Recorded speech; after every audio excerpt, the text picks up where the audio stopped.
Hi! Welcome to episode 2 of the Prismatic Dragonfly Tavern.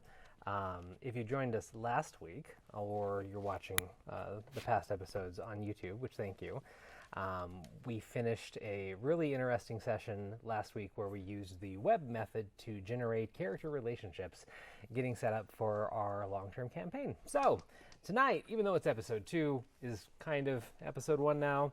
It's been a big learning process for us, bringing everything together. But hello, and thank you for joining us yet again, friends, family, and people that have found the stream as Mythical Family has been growing a little bit.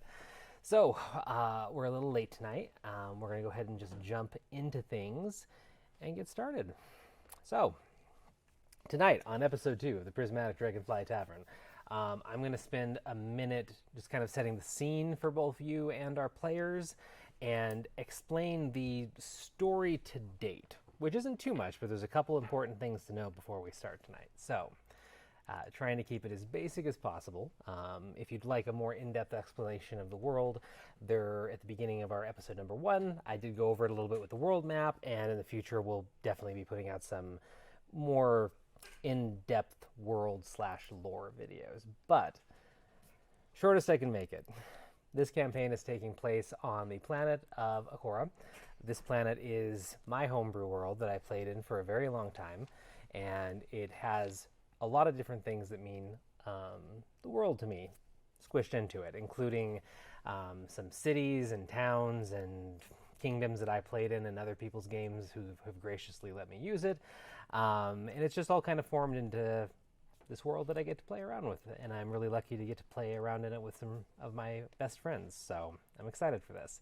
Akora is a planet that was born without magic. And one day an asteroid fell from the sky, impacting the planet and infusing the planet with magic. So prior to that, no magic whatsoever. And people have had magic for thousands of years now and gotten pretty apt at using it. There was an incident about 2 years ago where a rogue mage managed to shut that magic off for a part of the world. He was defeated by the heroes of Arlia, and magic was restored. But the whole world's still kind of reeling from that in a way. But we're not talking about their story right now. We're talking about a brand new story. So, right now, in the city of Hayden, at the southeasternmost tip of one of our continents, you're going to find all of our heroes tonight. They are all in the city for different reasons, and they are down there during the Circlet of Heroes Festival. This festival happens once a year and celebrates the date that the heroes of Arlia managed to defeat Edwin. And to be honest, it's just kind of an excuse for the cities all around the world to celebrate and for people to just enjoy life and having access to magic and the fact that the heroes prevailed over the bad guy. So most people just use it as an excuse to eat and drink in ridiculous amounts. So we find all of our interesting characters tonight in this town of Hayden during the Circlet of Heroes Festival. During the massive party that was happening in this town, the town of Hayden is a rather small town for the actual population that lives there, probably only about 1,000, maybe 1,500 people actually live in the city, but it is a destination for adventurers. It features some of the best blacksmiths, alchemists, armorers in the entire world, and it's a great hub to make connections and learn about quests that might need heroes and to learn about different threats facing kingdoms, cities, villages, even individuals. So it's known for the fact that if you're in Hayden, you can probably find somebody to help you with whatever you need for a fair price. But this night, the city of Hayden was a complete party. Everyone was partying in the streets. Taverns were freely giving away all sorts of ale and food, very low prices, a lot of it even free just to encourage the partying and more spending.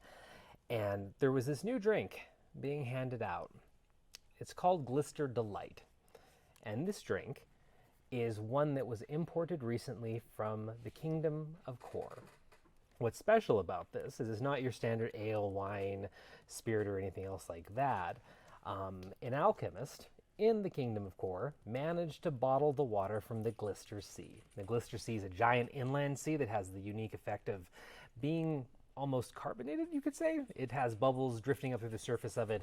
You have to, if you ever get on the surface of the water, you have to use very special boats and so on. But this alchemist managed to bottle it and imbue it with a really unique flavor. And it's not really like anything else that you've tasted before. So it made sense to try and release this during a massive festival. So it's been shipped all over the world.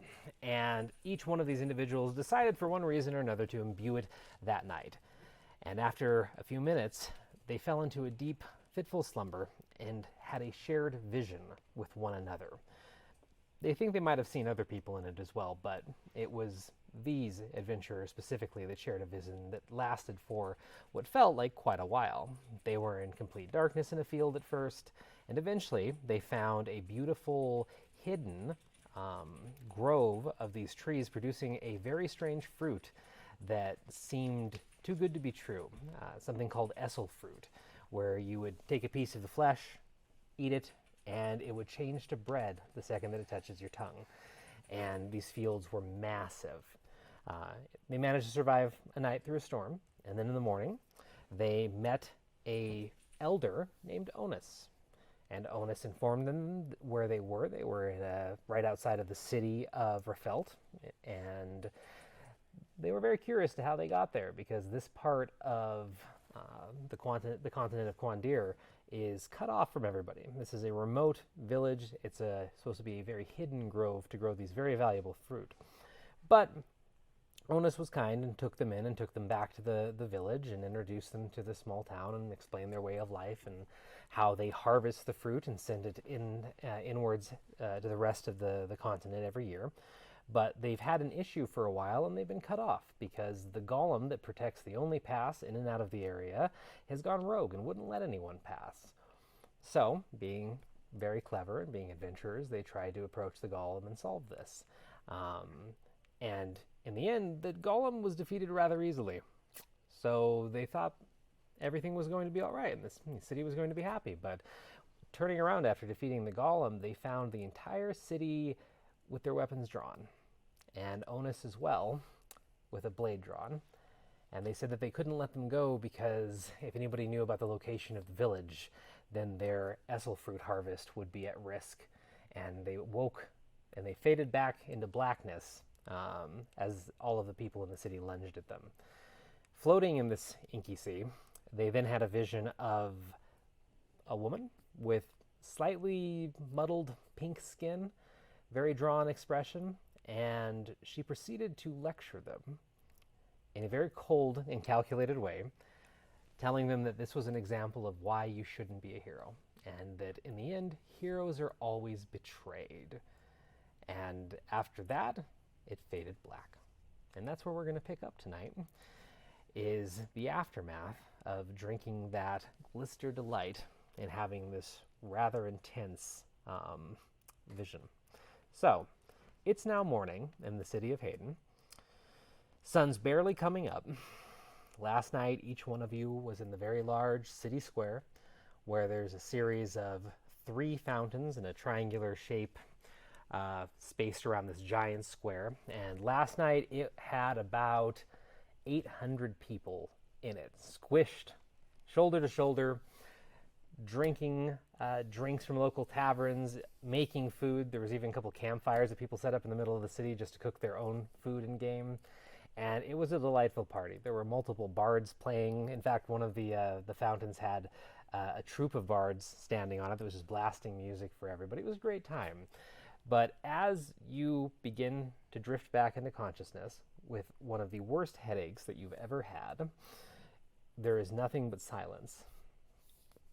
And one by one, you start to open your eyes, spread out in this large square. And as you start to lift your head up and look around, you see that it's a sea of bodies right now. And there's nobody standing. So I'd like to start by having everybody make Constitution checks. Constitution, that's the stat. I'm only okay, yeah. It's only the first roll. It's no big deal. 19. 19? Yeah. 19. 19? 7. 7? Joe? 19. 19?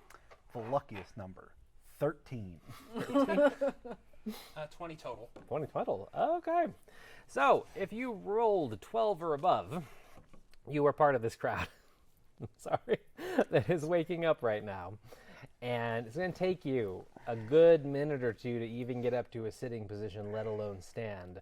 But as you do hoist yourself up or roll over or whatever way that you're going to go about it, you just see a sea of people. There's people with drinks that have dried on the side of their mouth laying on the ground. There's food strewn about. And after a couple tense moments, you notice that you see chests moving and these people are breathing. But the entire city is eerily silent after the ruckus of last night. And you notice a couple other heads popping up throughout the square as well, but it's only these individuals so far. Who rolled above a 13? Everyone but me. Yes. Okay, so all of us are out. All of your heads are popping up across this square, and it's really easy to see each other because you're the only people that are moving right now. No matter how far apart you are. Gaspard? Oh, no, that was... You...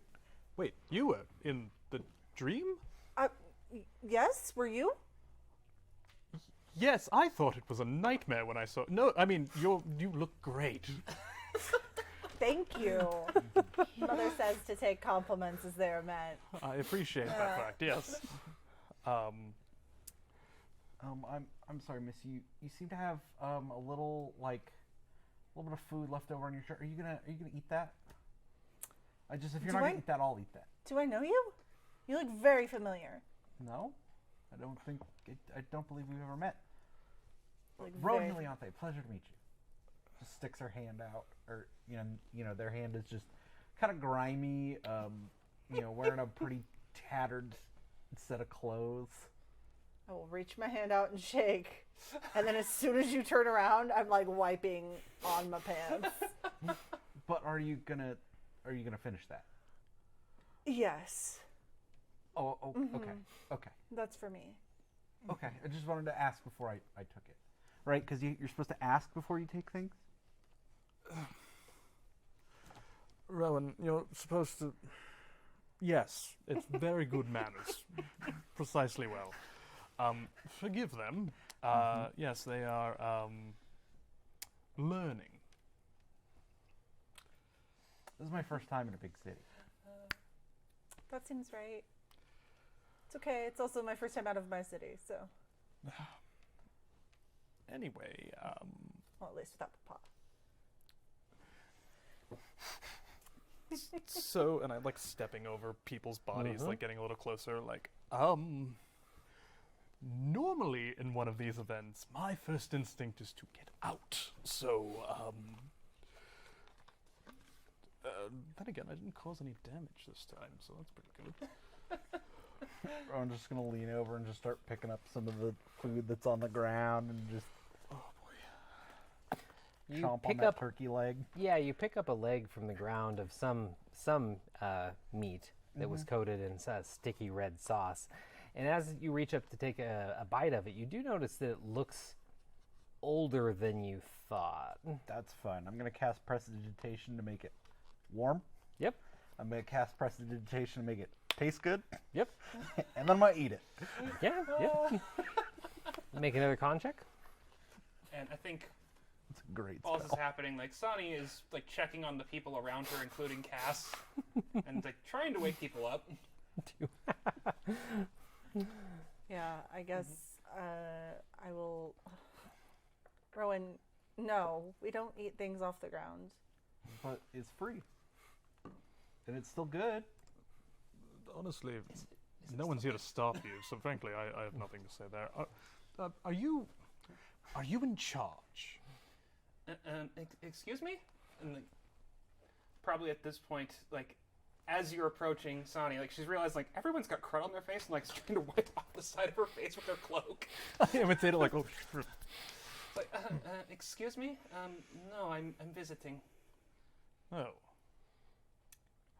Wait, I saw you. When I was asleep. Oh, you too. You two have been running through Half my pint. Ah, hey, I know you, maybe? Yes, you came to my village.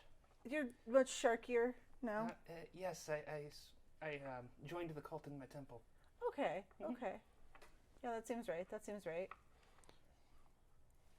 You hear a violent coughing from the ground near Sani's feet as Cass regains consciousness with a splitting headache, dry mouth. Cass, are you all right? I mean, generally, it's oh, this was a hangover. Oh, it made quite an impression on me. You were in some weird. Oh, dream you I were there had. too. Yes. I think we all had the same dream. Are all these people dead? They are breathing. That's good. Rowan. Hey, long time no see. Yeah, it's been a while. It really has. Do you want? Can I get you like some water? Like just gonna reach down, pick up a cup, like stick it in the fountain. Just Thank you. Okay, so you I understand. You I understand. Why did I dream about you? I don't know, but I dreamt about you. Thank you. No, this is weird. Yeah. I think you said your name was Gas. Gaspar Dorici. Yes, it's nice to officially meet you in yeah, real you- life. Uh-huh. I mean, Yeah. who doesn't dream about pretty shark ladies?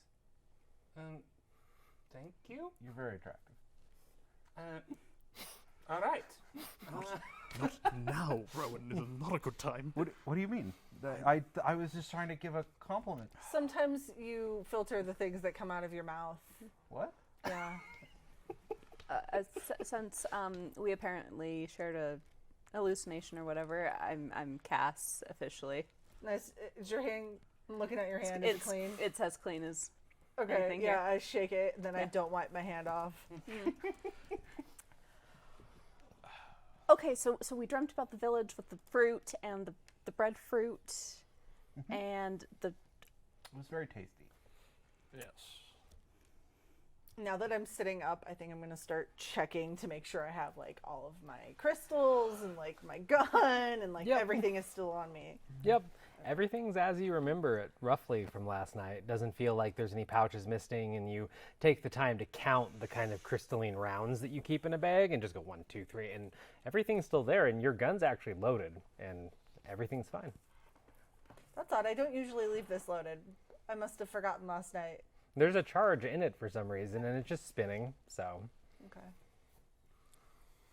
And in that moment, as you're checking over your items and everyone else is kind of still waking up, because it's even really hard to open your eyes fully at this point, just because how bad that headache is. And as the sun is climbing somewhat quickly, it's only going to get worse. But in a way that you would only imagine in a nightmare, all of a sudden across the square, every single person that has been unmoving this entire time coughs, groans, and moves in unison as if controlled by some spell. And after this cough echoes through the city, everyone wakes up at the exact same time. And in about 5 seconds becomes a mad uproar of people calling for help, yelling at each other, struggling to their feet, and pandemonium explodes across the city of Hayden.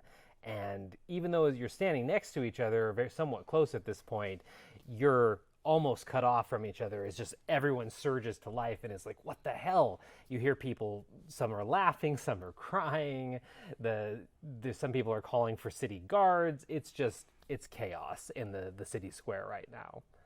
It's up to you. I'm gonna like link arms with Sani and Rowan as we're like being pushed back and forth. Like, so the pink lady. Oh yes. I saw that. Careful of elbows, please. Just gonna whack someone with my quarter stick to just like get them away a little bit.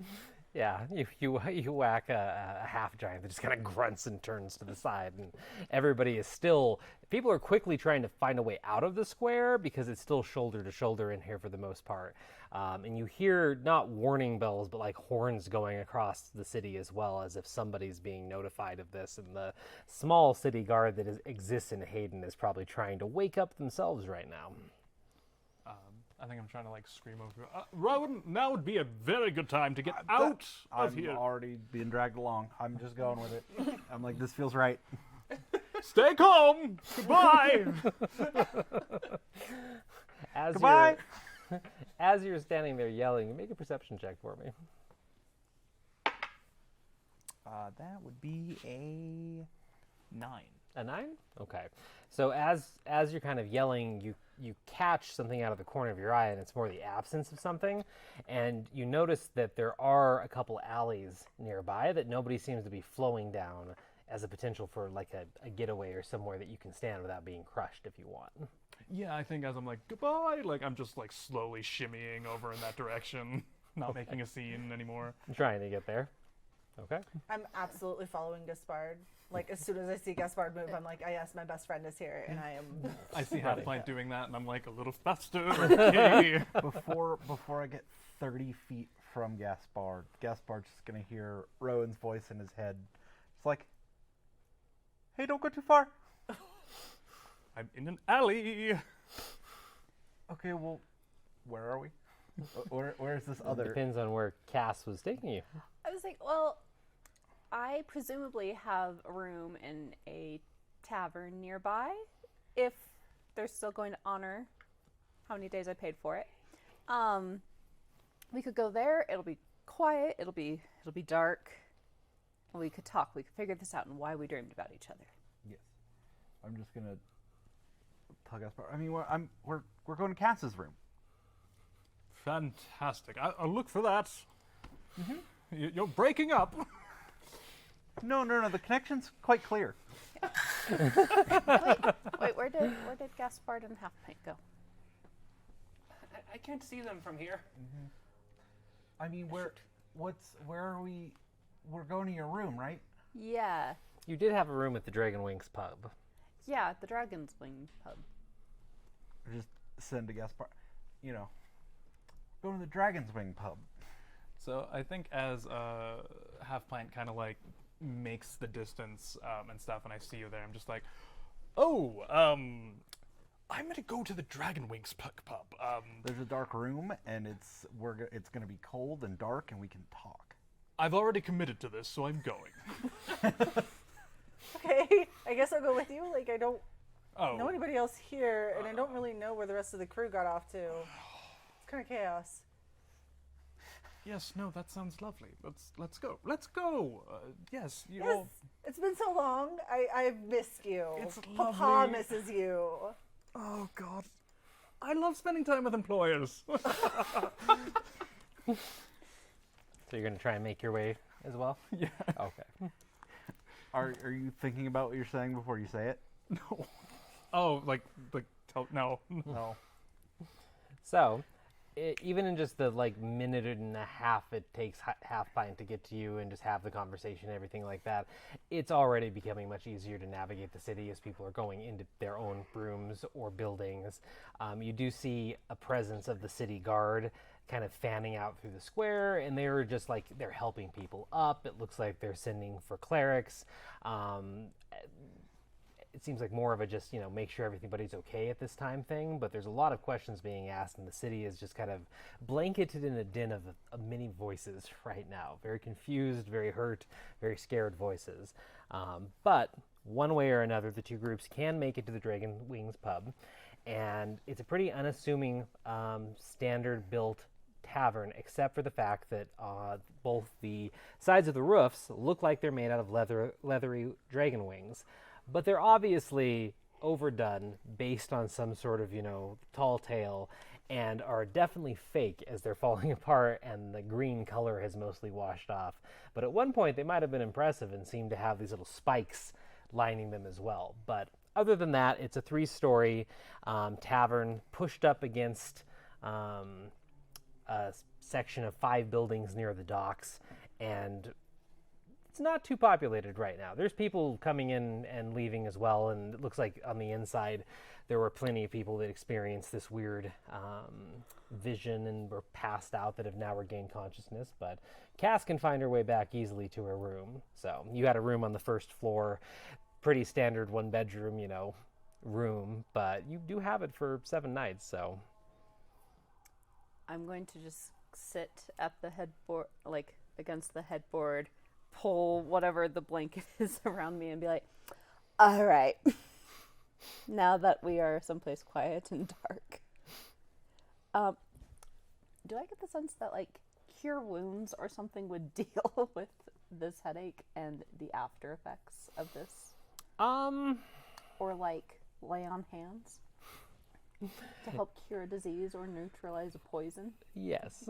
The way that you're feeling right now, before you even dive into thinking of any sort of magical remedy, it definitely feels like you have the worst hangover that you've ever had. And in your experience, spells will heal the effects of a hangover if you got beat up and had your bones broken or were lacerated, but it's not going to really cure the headache. So, in your experience, you probably wouldn't waste channeling magic on it, but it doesn't mean you couldn't try, and in the past you most likely have, just to try to make those bad days better. Well, since I've tried it before, I will not and just be like, at some point we should get like some tea and like bacon. That just sounds really nice. Doesn't it sound lovely? That does sound nice, Yeah. yes. Yes. Are you okay? It seems like it got you pretty bad. Yeah. I maybe I was allergic to something I ate or drink. I don't know of any allergies, but like you never know. I think at this point, it's like, I told you, we're going to Cass's room, all right? Just which Cass! And you do hear the voice yelling out down the hallway. Oh, that is, Gaspard? Yes, hello! Oh, God. Not so loud, Gaspard. Sorry, it's old habits.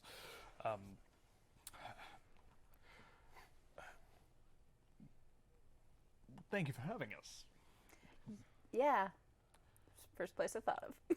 Most of you can fit in the room, despite being a one-bedroom room. It's got, some amenities to it, and it's not just the most bare-bone things ever, but it is cold, it is dark, and even though there are people talking very loudly in the tavern, you kind of can escape it here in the back.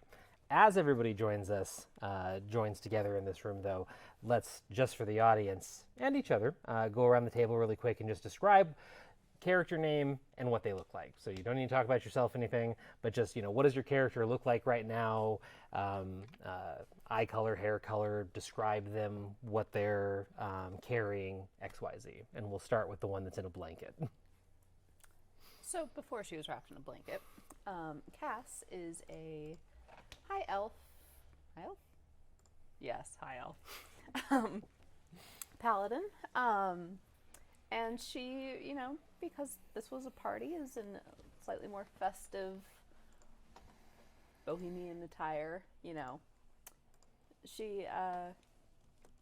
She's like clinging on to her druid heritage despite being a paladin, as much as possible right now. She has, what does my character actually look like? I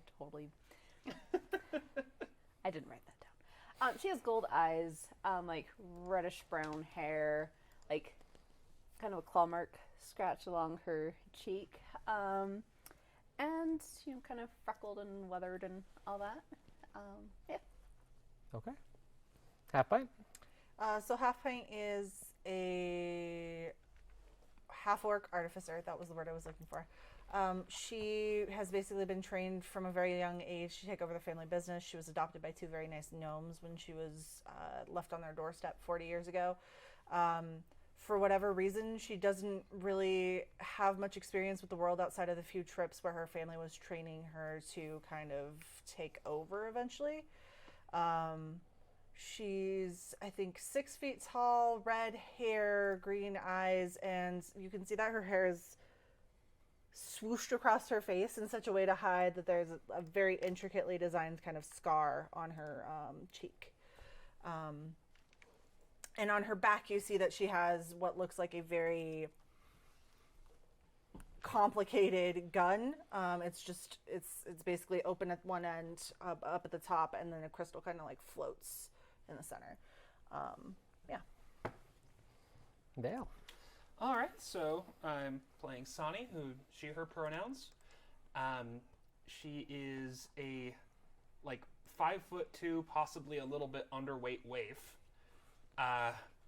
Used to be human until like the last couple years, and now because of her warlock pact is starting to take on more and more aquatic traits, which so far has turned her hair green, turned her eyes solid black, and given her like a dark gray and white, like basically shark skin pattern. And all of her teeth have been replaced with actually like a couple rows of shark teeth. And then she insists she's a priestess and is wearing some very, very nice like acolyte style robes with these weird little symbols sewn into them. Okay, cool. Rowan is a 5-foot tall half elf. They look like a very, small, almost malnourished young woman wearing a like very tattered, very tattered sunflower yellow dress with a black traveling cloak over it that has clearly been very weather worn. You can see as the cloak kind of brushes up a little, you can see there's a very, very nice spell book holstered, just under the arm. Otherwise, long, black, curly, matted hair. Looks somewhat wild, like has just kind of grown up as a feral child. But you can see in their big, big brown eyes just a faint sparkle of magic, always about them. Gaspar Dorici is a human, masculine features, very slender being. They have shaved on the side of the head with a puff of bright orange hair and a curled mustache. They have a elegant cloak with a little gilded lining on it, blue, currently buttoned down, finely tailored shirt with a floral patterned vest. They are wearing very fine pants with a belt, and have spent a decent amount of time inside the room casting prestidigitation to make sure that it is like as nice as possible.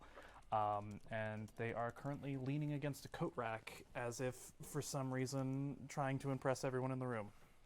Oh yeah, as Rowan sees Gaspard cast prestidigitation, and just full body clean.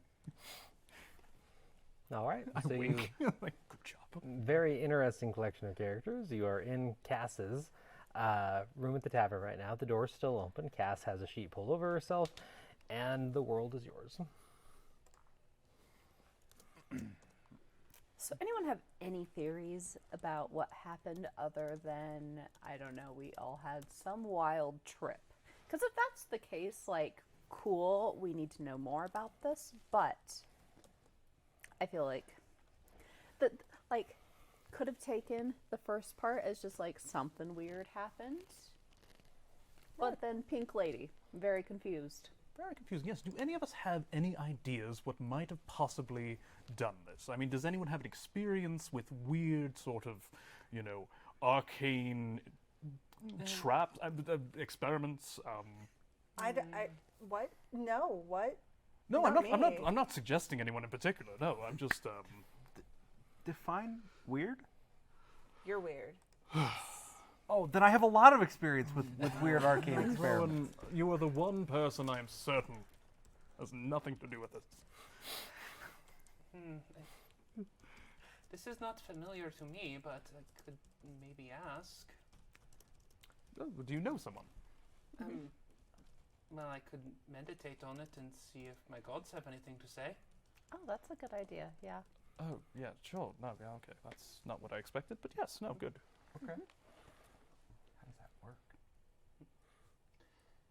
Well, I'm going to do it now. Yeah, no, we'll just like, We're all what just do you watching. need from us? Do you need us to be quiet? Like, I sit in just, circle? Do you need them to not stare at you like that? I can do this myself. I just need a little bit of space. A little bit of space, please. Rowan, I take out a deck of cards and I'm like trying to do magic tricks. All right. So what is Sonny going to do? She's just trying to commune with her patron. So Okay. to outside people, basically, like, she pulls out this book, and something about the book just seems strange.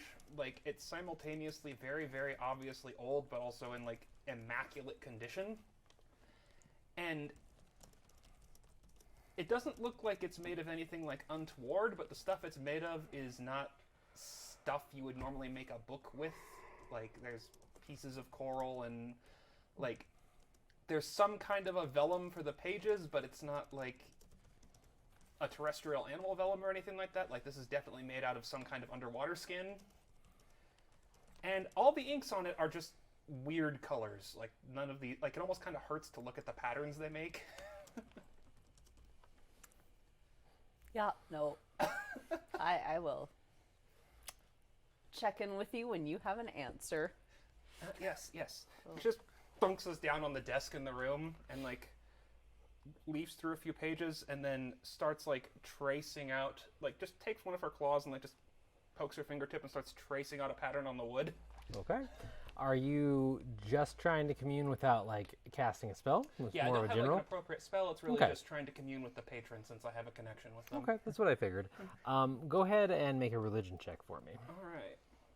Just trying to feel what the vibes are. Mm-hmm. That's going to be a 10. Okay. So as you're tracing this shape, this rune, you start to drift away.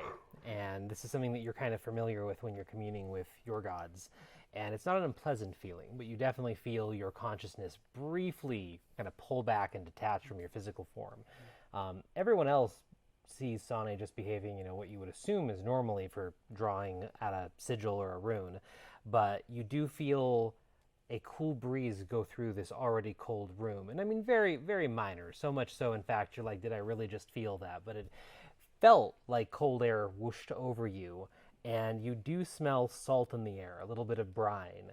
And it actually kind of leaves a lot of you with that desire for, salty food after you've gotten drunk.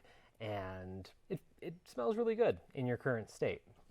But while you're communing, you don't so much get a direct answer this time or words or anything like that, but you do get a series of images. And what you see is yourself standing in the middle of a sea with no end in sight. So just in the middle of an ocean. You're standing on top of the water as the waves gently, ripple beneath you. Seems like it's a calm sea for the most part. And you just watch something in front of you drop into the water that is inky black, and the blackness sits at your feet for a moment, and then starts to bubble up, and then rush out across the ocean. And then you see fish and different sorts of marine life popping up and flopping over dead at your feet. And then moments later, you're back in your body, and you kind of take a sharp inhalation of breath as you detach from the commune. I'll have to ponder on this.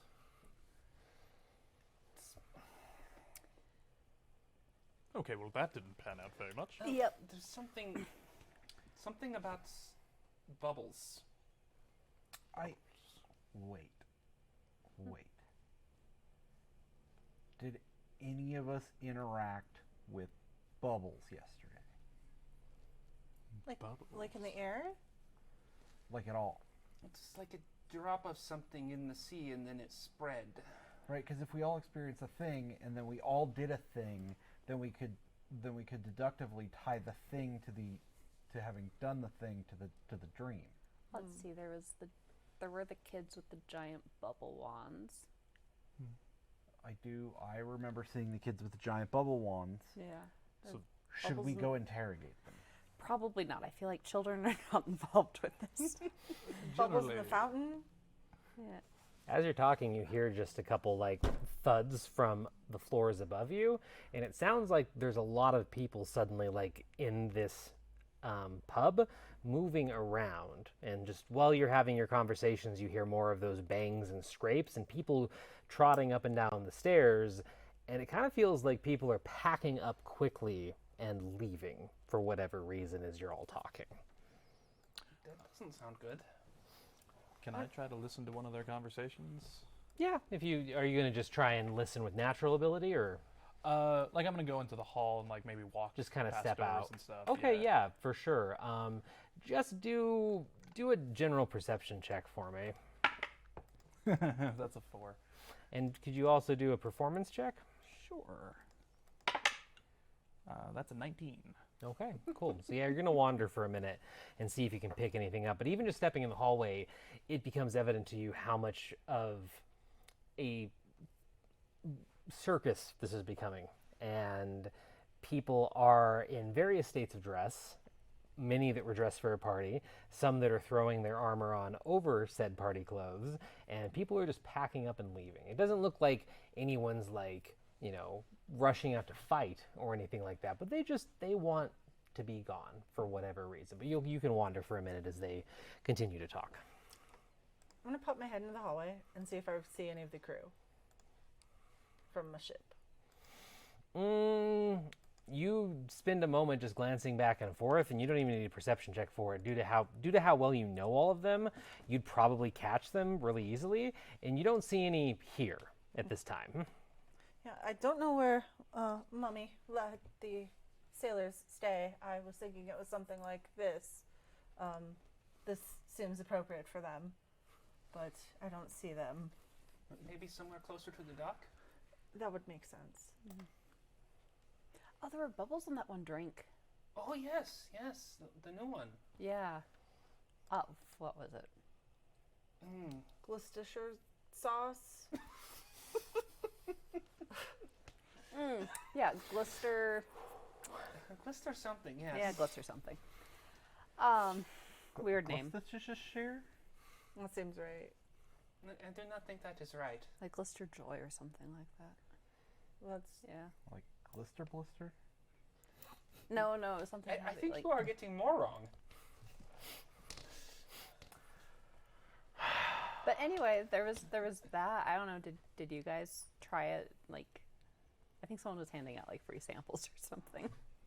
Yes, I remember trying this. Yes. Yeah. Actually, that might have been the last thing I remember drinking. Anyway.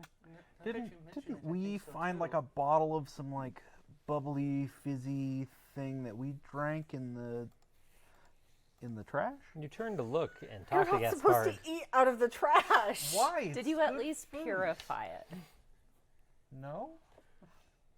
You're going to become very ill if you continue to eat things out of the trash and off the ground. No, I'll be fine. We're not in the forest anymore. I mean, there's plenty of things that I ate in the forest that made me sick, so like I'm used to it and it's gonna be fine. Like you're just uncomfortable. Your tummy's upset for a little bit and like you throw up and like sometimes you have a fever.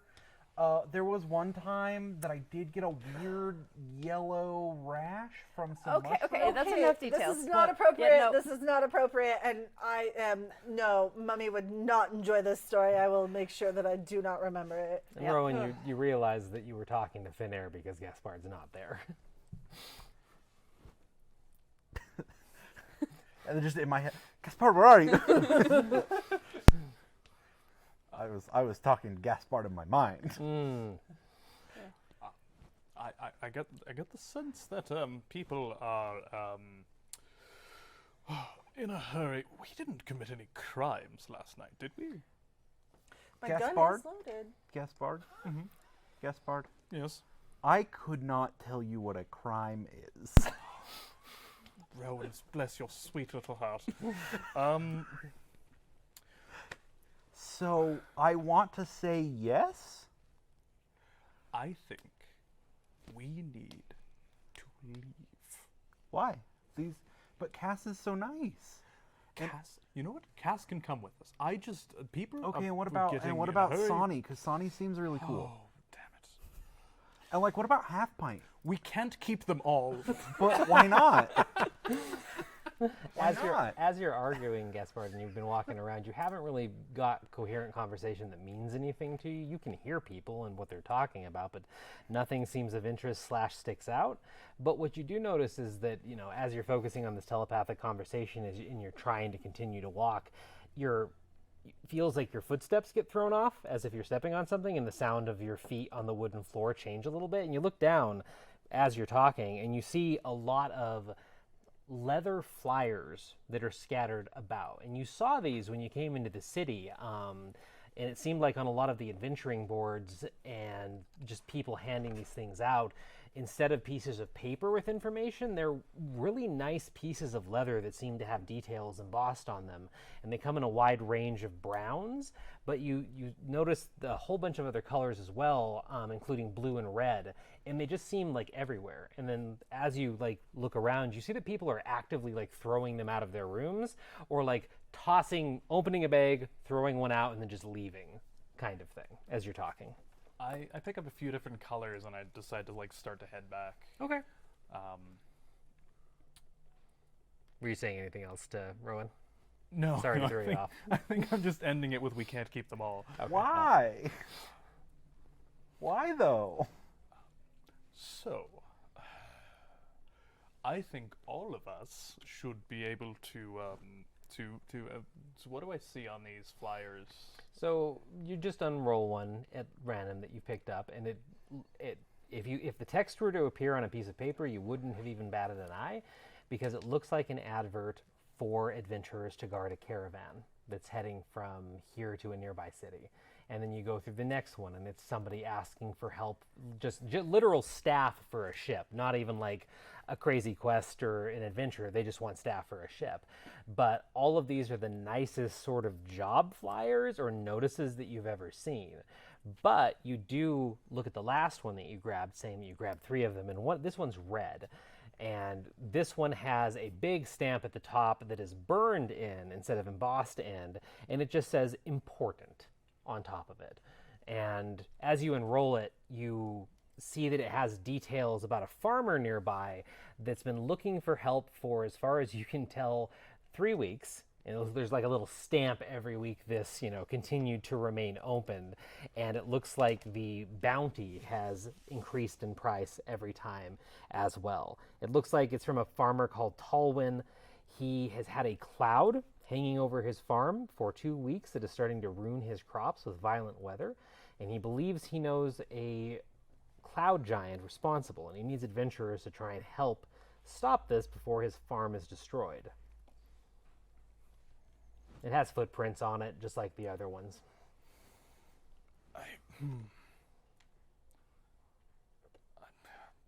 Weird to find these after getting a weird vision about heroes. This is not. How much does the gold say? For The bounty? gold? Oh, for the 2 others, it's 100 and 500. For Talwyn's, it's 2,500 gold pieces upon completion. So these are all nothing. Oh. I think we should all leave, and But why I can't have we a... keep them? No, we should bring them with. That sounds like a great idea. Oh, so we can. Yes, no, absolutely. I have to be somewhere. If you guys would like to come with me, Oh, has Gaspard come back into the room then? yes, and you Okay, can see I'm I'm serious. reading these flyers and stuff. What did Yeah. you find? There's a gentleman farmer who's looking for some help. Some sort of cloud over the home and stuff, and would you believe it? No one will help him. I think this would be a great opportunity for us to get out of town, maybe get clear our heads, maybe even get paid a little, like a few hundred gold, Yeah, I'm running a little low on funds myself. Why is there a footprint on it? I would like to insight check Gaspard. What specifically about him? It seems shifty that he has yet to tell me, Rowan, how much money we're going to make on this. So you're trying to gain insight as if the value that he stated is the correct value. Correct. Okay. Bear in mind that I am psychically linked with him. I don't know if that helps. It does not help. Not in this particular case. Listen, I gotta try for whatever advantage I can get. No, I get that, but there is the built-in downside that, Rowan is not the most insightful individual. That's an 18. Roll with disadvantage. Rude. Rude. She's been with Gaspard. They know. They know Gaspard. Doesn't trained matter. you. What Doesn't do they matter. know about money? Yeah, what do they know about money? What do they know about the wider Well, still- world? So, I'd say I'm not trying that hard to lie. yeah, roll with disadvantage. Oh, that's still a 15. Okay.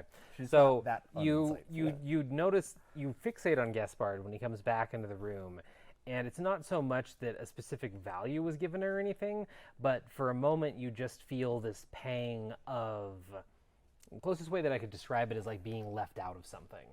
And you just, like, you look at Gaspard, and Gaspard's attention is fully captured by these flyers and everything that he's talking about right now, and it's not that you don't trust him or feel like the gold amount's incorrect. In fact, you probably don't even really think about the gold. You've never seen him like this. So, Is in your head, Gaspard, you're being weird. I may be coming off as weird. Look, this is. I We've think all- that is all relative, but Sure, no, absolutely.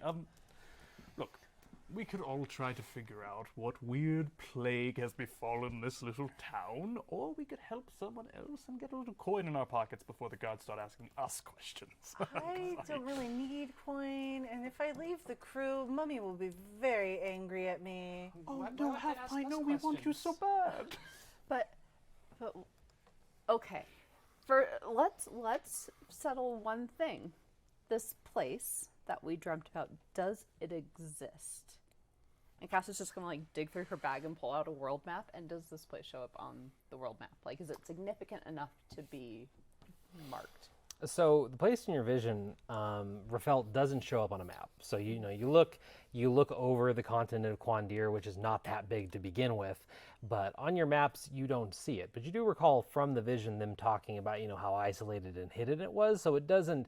There's that brief twang of disappointment that it's not immediately there. But then at the same time you reconcile the facts of maybe it wouldn't be there. But go ahead and just do a general history check. it was a very small village. My village is not on any maps. Yeah, it at least listed a real country, continent. It's a 4. I'm doing great today. Yeah, we need to get you a new set of dice, I think, for this I campaign. have many sets of dice. Well, you got to switch to a different set of dice then. Yeah, that's true. These are my 10 set dice. Not mine. Scratching through your brain as you hold the map that you pulled out, the name does sound familiar. You can't really place it, but you have a feeling that it's more than just whatever vision this was, but you can't really place it yourself. So I personally feel like if this place is in distress, it would be really nice to go and help them. It feels very much like something I would want to do, but I need travel funds and a way to travel. So I'm feeling like we should go help a farm. Exactly. Like, look, Rowan has magical capabilities. You have a patron of sorts. Half Pint, you have a gun, and that's amazing. And you have turned a blanket into a barrier of protection. So If you'll notice, Gaspard, there is a giant battle axe over there. I am very capable with it, and I have some magic. Just let I him mean, you're have hyped. this. Just let him have Why this. did you Mummy find says that, he's and a why is there a beggar. boot print on the back of Oh. it? Would you believe that people are just tossing this out? Look, we're never going to figure out what sort of weird psychedelic experience that we all had. I mean, but this is something where this is our duty, and I drop it, and it's like open on the floor. This is we should help this person. What is it? Tell me, GM. Tell me, what do my elf eyes see on this paper? So you just drop it on the floor? Like accidentally, but yeah, like it Oh, falls out okay, of my yeah. back and stuff. So it lands with a thud because it is leather instead of paper, and you see what was described before. It is a very official looking advert, and it looks like it was made with some kind of sharp pressed letters. It has the burned important on top of it, and it has the like crossed out like dates of posting and the increase in the gold amount. But it looks very formal. It has a seal of the city on it. What is that gold amount up to? The gold amount is at 2,500. God, Rowan may be dumb. She may not have spent much time in cities. But she does know that more gold means less problems.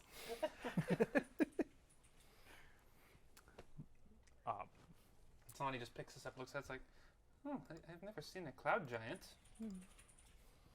Yes, that part I'm hoping is conjecture, but I mean, it's been crossed out a whole lot, and I feel like for the amount of money they were originally offering, which was It started, so it's been updated 3 times. It started at 500 gold, jumped to 1,000, then jumped to 2,500. that seems odd to me. Like, if I'm thinking about correlation and causation, it feels like maybe someone took that job and then wasn't being paid enough, and they were just bad at their job and died because a cloud giant sat on them or something. I don't know. I mean, but I don't want to mess with cloud giants. I mean, but are you bad at your job?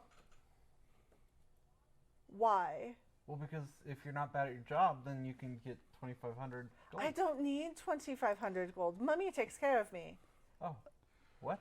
Well, it could also be that maybe this person overshared their thoughts, and they could be wrong, but people are sharing this thing of like, we don't want to deal with a cloud giant, so they're like, I have more money to deal with our problem, and no one's actually been killed. But at that point, you said you have a ship. Yes? I don't know where any of my crew are. That's a problem for a later moment. But if we go help this farmer, you could then take us to Quandir, maybe? Why would I want to go to Quantir? I'm supposed to be selling this gun. People under siege will need guns. That's a good point. You could make a sale. Also, how can you sell the gun if you don't know it works? You know what a great way to see if it works is? Oh, it works. And I take it off my back and I just like blast it into the air. In the room? In the room? In the room. Straight up through the room. There are Like, people about. how dare you insult my family's craftsmanship? No, I'm not insulting your family's craftsmanship. I'm just saying, how do you know that it will kill a cloud giant if you don't use it to kill a cloud giant? Well, I mean, they don't sound too happy above us. Right. But that's a roof, not a cloud giant. You don't have to come. I mean, but think about the selling point of this thing's killed a cloud giant. They've insulted my family's craftsmanship. I must use this against a cloud giant now. Looking up, you see that this strange rifle that had a like faintly white-blue crystal spinning, and it punched a very clean hole through the ceiling, and you heard a lot of surprised yelling and gasping and sounds. No big boom or anything, surprisingly, but it did make quite a dramatic statement, and in the room that it was fired in, you all felt like just a wave of arcane force from it, and were briefly just like disoriented. But it does sound, though, as you pause to like hear the chaos and like reel from that for a moment, the inn is probably almost empty. It's getting really close to like people having all left it at this point as you're talking and firing weapons. Don't insult Papa's work. And that was very impressive work, but perhaps next time we should do that outside. I mean, with That's fair. with the guards, we should probably get the hell out of here. Oh no, it'll be fine.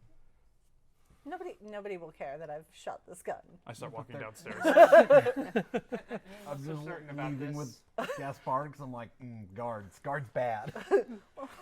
No, guess what? No, I'm like following him, like just a very lost Perhaps maybe we puppy. should go find some breakfast.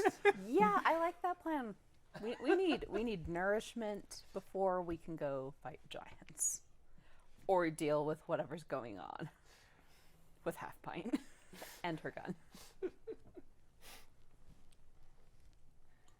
So everybody's going to exit the room and head downstairs, or you're on the first floor, but head out to the tavern proper.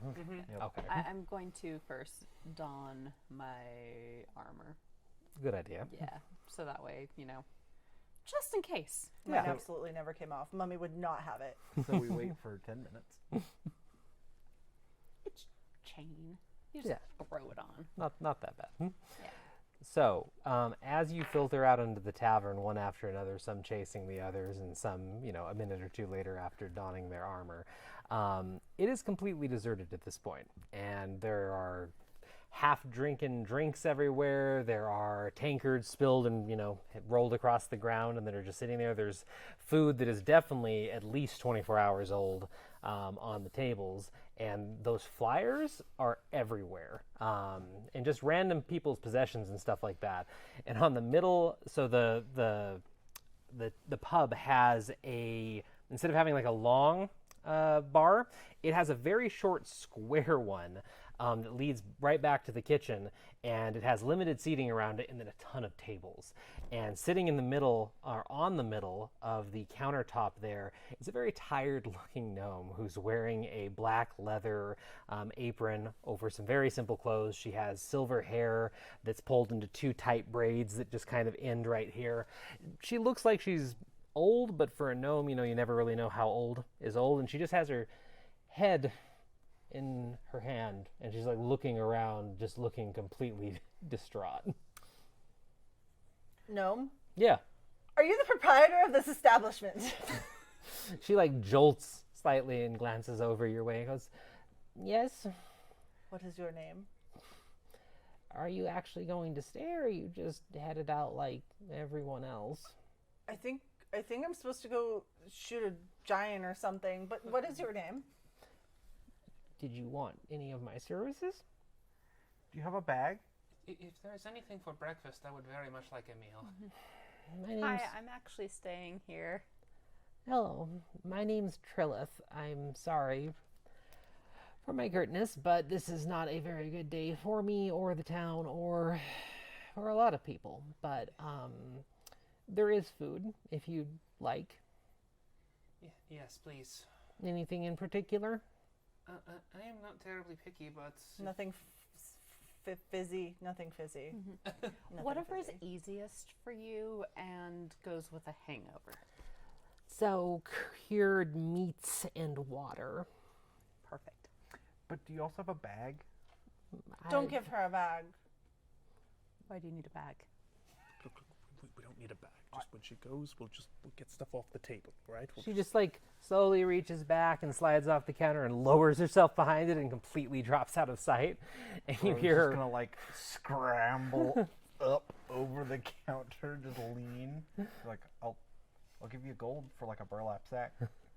And she looks up at you. She's brushing herself off, standing up, and she goes, "All right, I'll add it to your order." And she reaches up for the gold piece, takes it, tucks it into her apron, and she turns around and walks into the kitchen. And you hear her rustling around inside it. How much do you think a burlap bag costs? 1 gold? Oh boy, and I start like eating toast that's already on the table. Like it's crunchy. Ugh, don't eat the food that's already out. I just start like picking up more of these flyers and like looking at them and just like, where did all of these come from? This doesn't look right. I mean, maybe Trilith knows. Maybe we should ask when she comes back. Yes. Anyway, so when I was here last, there were not flyers all over the place, I presume, correct? No. Yeah. So if we were all knocked out at the party, who was awake to spread these around? That is a very good question. I mean, this one, the one I had upstairs was old. It was, early. Where did you find these though? In the hallway. Did you see where any of them came from, or were they just there? Well, people were tossing them out, throwing them out of the rooms. From their rooms? Yeah. I mean, I didn't have one. I don't know. Maybe people were passing them out last night, and people were like, "Oh, I'm not doing a job. I'm at a party," you know. I look in my bag, see if there's anything else in there, because apparently people have been tossing these. Yeah, you do a quick cursory inspection, and not only do you not see any flyers, but you confirm that like everything seems as you left it. But yeah, no flyers. And if anybody else looks, they're not going to find any either. But just in case your character had the same idea, no flyers. I already looked at all my stuff. I would You have seen did a check. flyer. You did check already. The tavern door is actually just kind of swinging in the wind right now too, and you hear lots of people in the streets outside. But it does seem like you and Trilith are probably the only people left in the Dragon Wings pub right now. This place has a smell. It's called society. It's unpleasant. It's called a pub. Pub? Yes. A public house. You don't get out much, do you? Just get yourself some toast. I'm not eating any of the Rowan, food come that get some toast. Mummy would never allow this. Would do you like me to purify it for you? I Bold don't of you want to to eat assume Dale's Rowan hasn't food. just been like scavenging and just like grabs plate, holds close. Do you want? I can purify that for you. Perfectly good. It's plenty clean. Yeah, there's plenty of food to pick up. A few minutes later, Trilith does make her way back out, and you primarily know because of like a tinkling sound of utensils and bowls on a tray, and you see her carrying this tray with both her hands over the top of her head like she does this every day, and she hoists it up onto the counter where she was sitting, and then she just effortlessly climbs up the side of it and gestures at it. Question. Yes. Where did these come from? And I just pointed at all the flyers that are in front of Gaspard. As far as I know, everyone just tossed the flyers they had picked up. They're city flyers. This is an awful lot of them. Where were they coming from? Are you new in town? I arrived for the festival, yes. Oh, that explains it. So, because so many adventurers typically come through here and go on quests and mighty adventures and all sorts of things, the town developed a sort of reputation for making heroes. I think a lot of them were also annoyed that they've never produced anybody like Hell and High Water or the Heroes of Arley or anything. But regardless, the city decided that if you paid money to post what you needed help for, they would go to the trouble of making commemorative flyers. So they developed a whole system to print the damn things on leather and emboss them and do all the different things. And then if you become famous, make a lot of money, want to brag about what you've done, you can show that supposedly around the world so people know what great deeds you've done. You bring it back to City Hall after you've helped someone and they certify that you actually completed it, they'll emboss it for you and all that. But everybody's just been throwing them out. Oh, so these are done?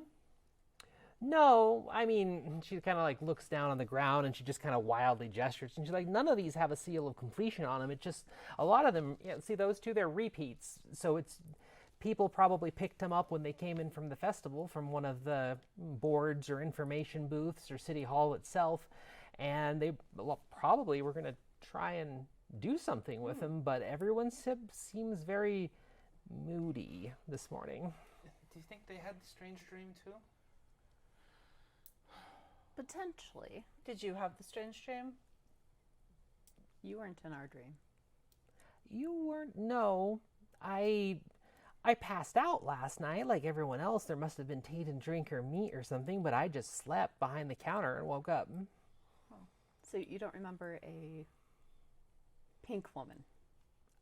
I don't tend to dream of succubus or incubus, no. That would have been a much better dream.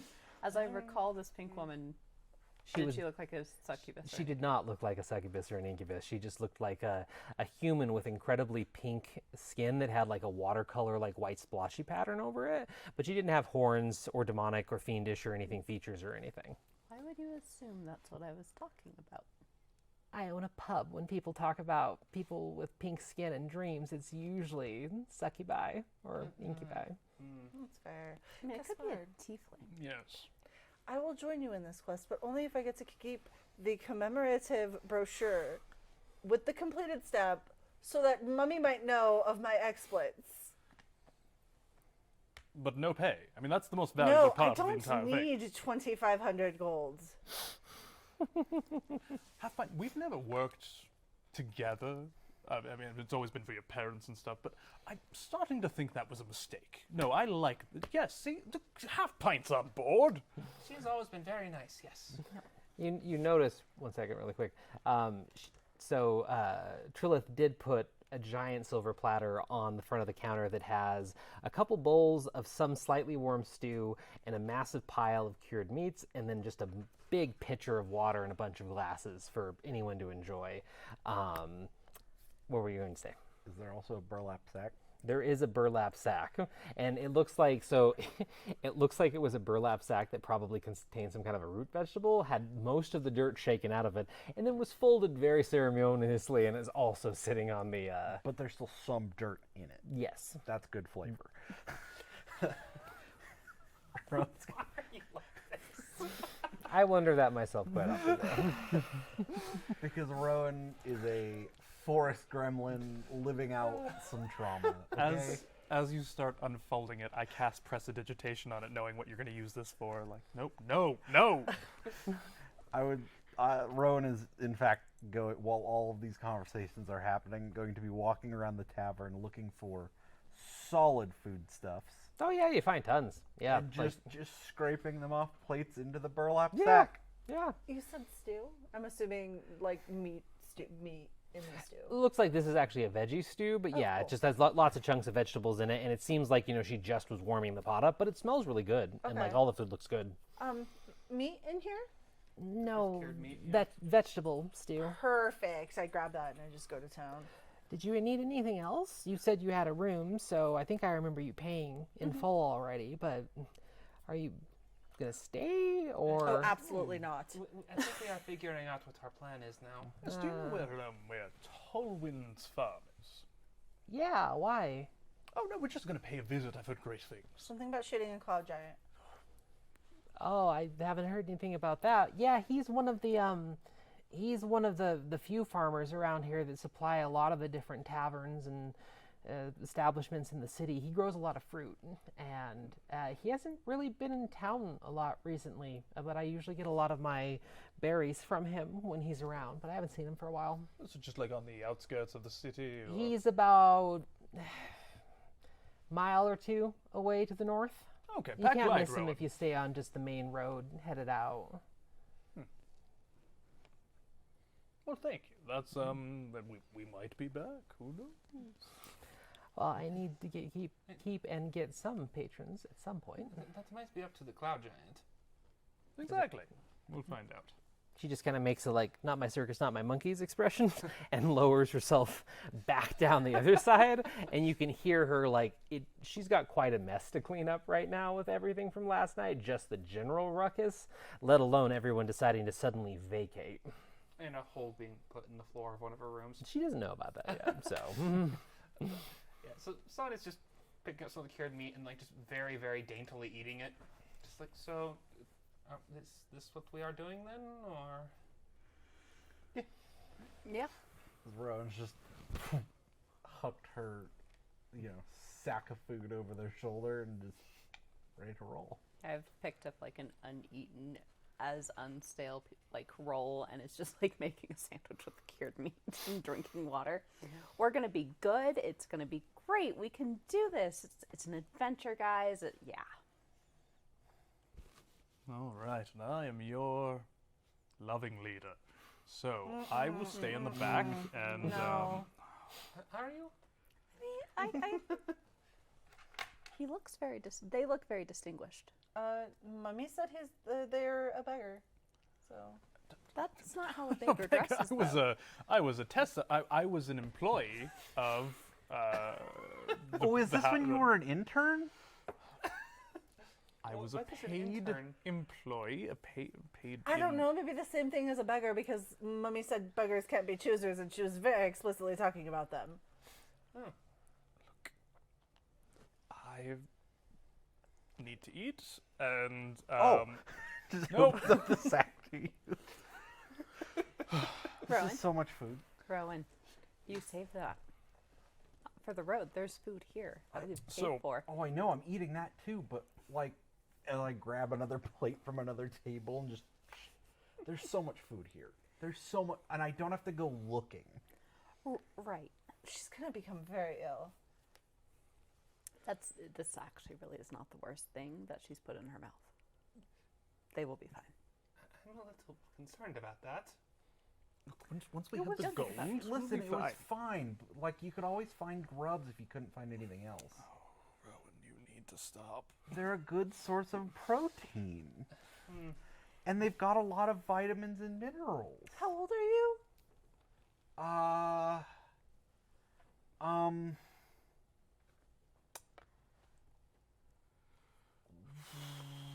What year is it? You know, it's that year. Old enough to put themselves in direct line of fire. They'll be fine. There's a lot of, some time is a little fuzzy. I'm not sure this person is of sound mind. I am concerned. Sound enough. You hear, in your head, no, I'm plenty sound of mind. Oh, I don't like that. Don't do that again. Look, we try to keep that part secret. People don't Did generally. they just do something? Yeah, I think they can talk in people's heads. There was an odd amount of eye contact, too. You just gotta, what do you mean? I think I just very quietly, I'm like just staring at you, trying to figure out where I've seen you before. I'm like, Sonny just blinks at Rowan, and in unison with her actual eyelids, there are like nictating membranes that go across the side. For reference, because nobody, well, to give weight to that answer, it's 9,341 after the fall is the current year.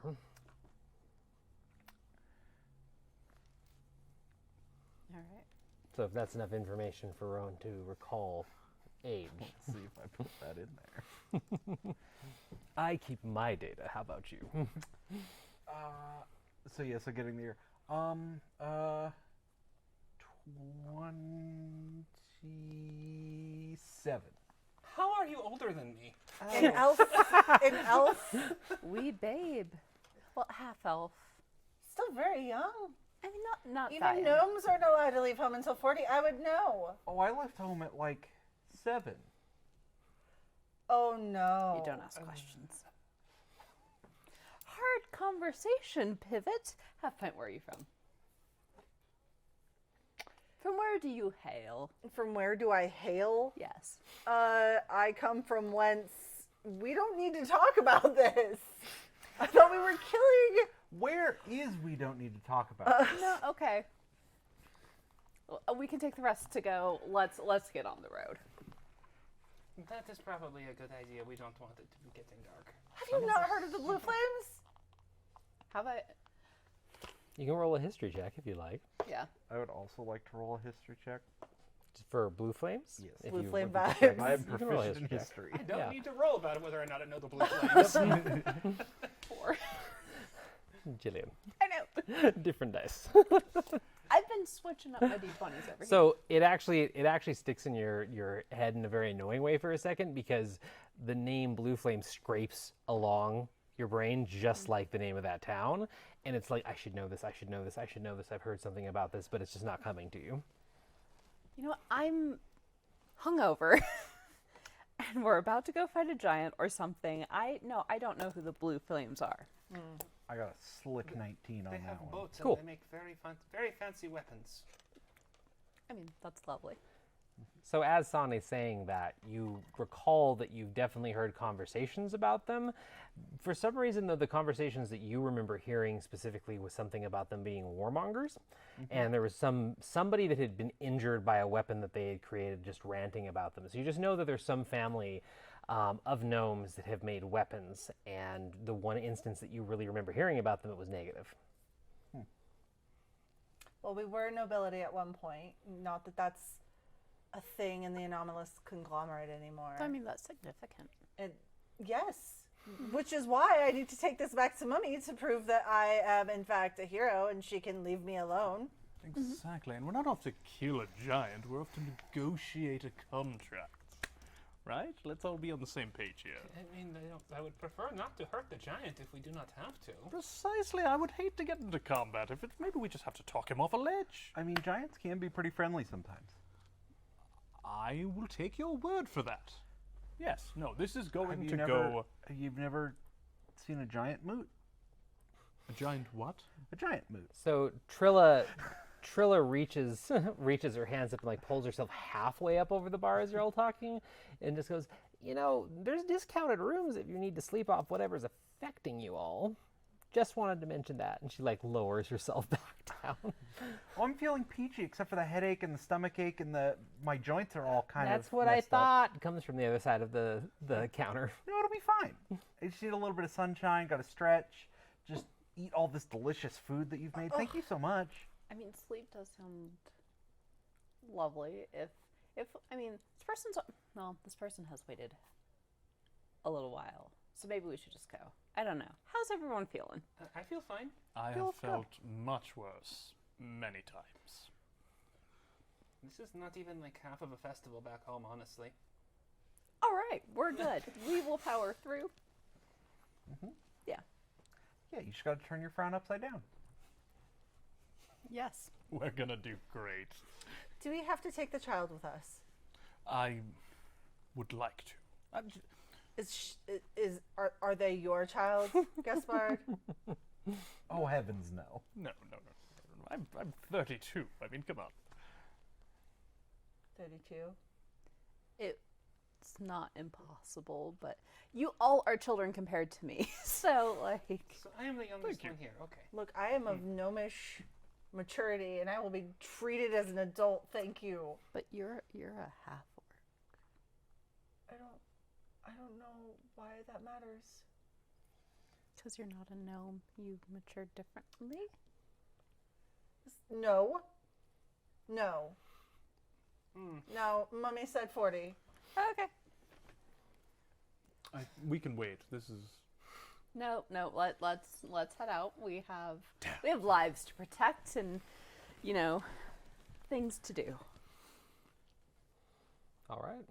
So is everybody going to be leaving the Dragon Wing pub? Yeah, I think we're gonna hit the road unless something stops us. Nope. You guys, you can definitely take as much of the cured meat and everything else on that platter. She didn't ever really ask anyone for payment, but you assume the 1 gold she was handed for the burlap sack was probably the reason why.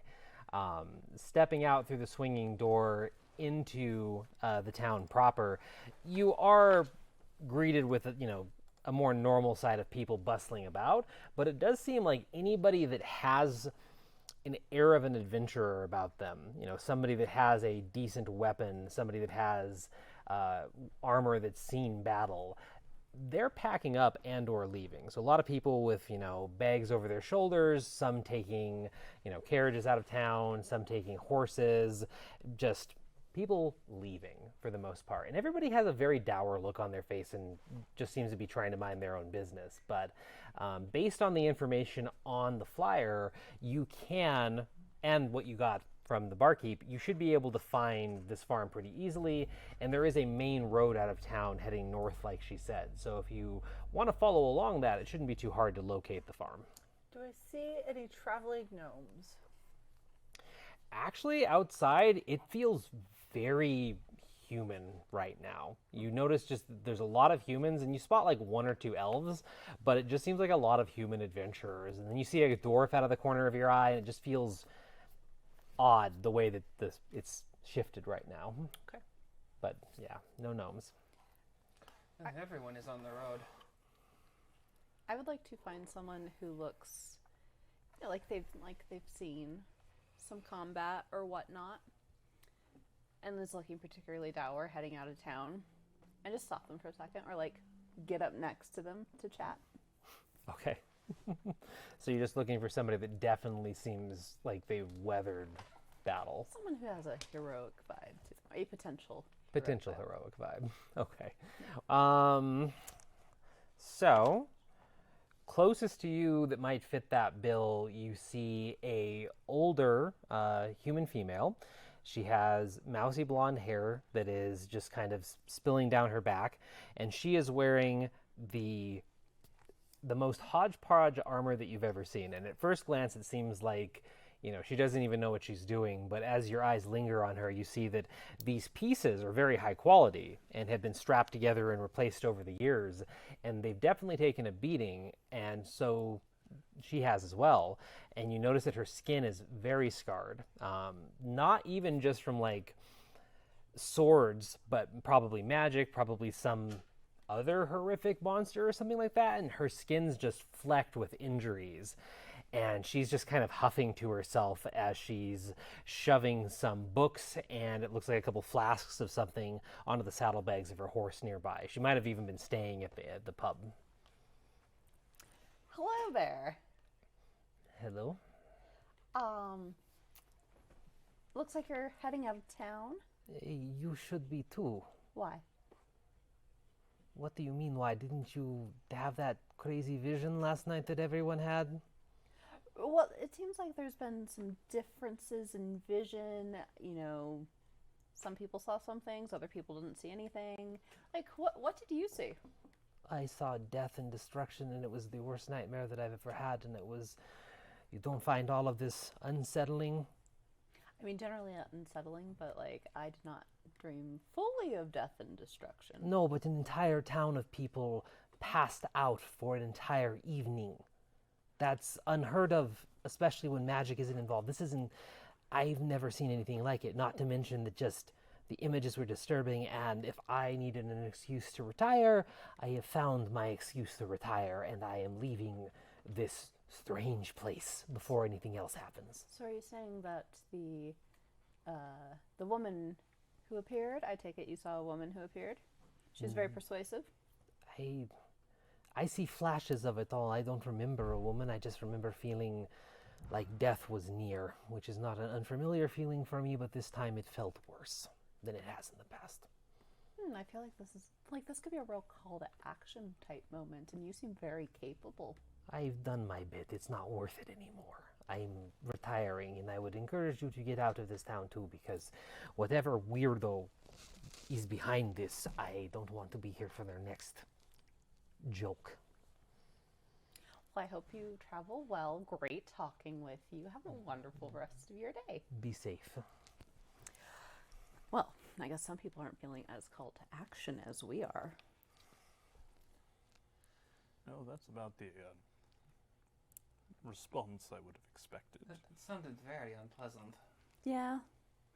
Maybe she's just really jaded or something. I don't know. And you all do remember that, your vision hasn't really faded for the most part, even though it was harder. Your experience was waking up, you had to fight to recall it, but now that you've recalled it, it isn't slipping away or anything. And you do remember one of the most startling visuals from your weird vision where you were sitting in this field that had run up to this cliff with a 1,000-foot drop into a stormy sea, and all of a sudden a group of people seemed to be teleported in the air and fell screaming into the waves, and there was no sign of them afterwards. And you were very concerned that they had been murdered and are kind of remembering this. You don't think maybe the people that fell? Look, Yeah. I'm on board with them. Just some of us can't exactly afford to just retire. So, I mean, you have all that food now. yes, we All could that probably make it food. 3-4 miles before we run out. Yes, that'd be... All right. So what are you guys doing? I would like to get paid and get out of this city as soon as possible. I think we're going down the road. Yep. On foot. Okay. Well, it takes you a few minutes to navigate through town, but because of how visited it is, it's a very well laid out town, and there's signs everywhere, and it's designed for people.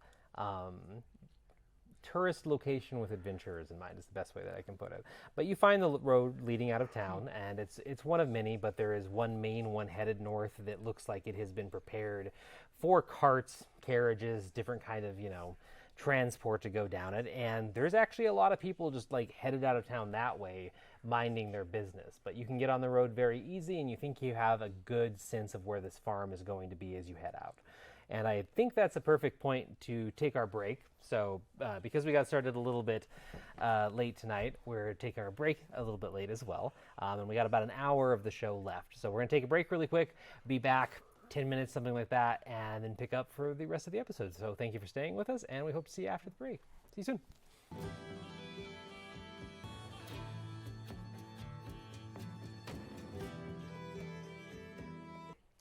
Welcome back. So we're going to jump right into the second half of our adventure tonight. We got started a little late, so we're trying to get things going, and we'll be wrapping up around 10 o'clock tonight. So, all right.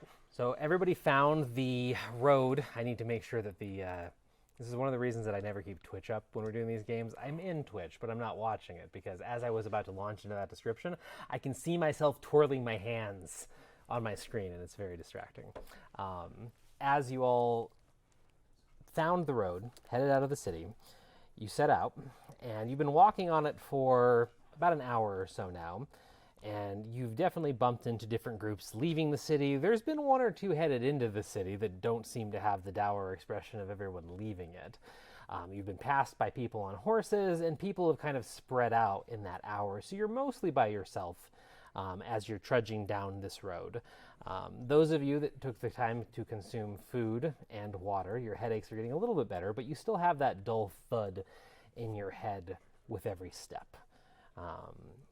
At the top of the hour, in the distance, you do notice a storm cloud growing off to the left. And it's just this very dark, ominous-looking storm cloud, and you think you can even see lightning crackling in it as you're walking down the road.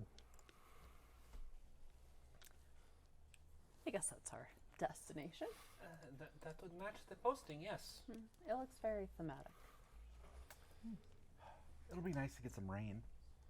You know, that's the nice thing. Rain in theater and such symbolizes change. You know, we're stepping out of whatever the hell we just were in.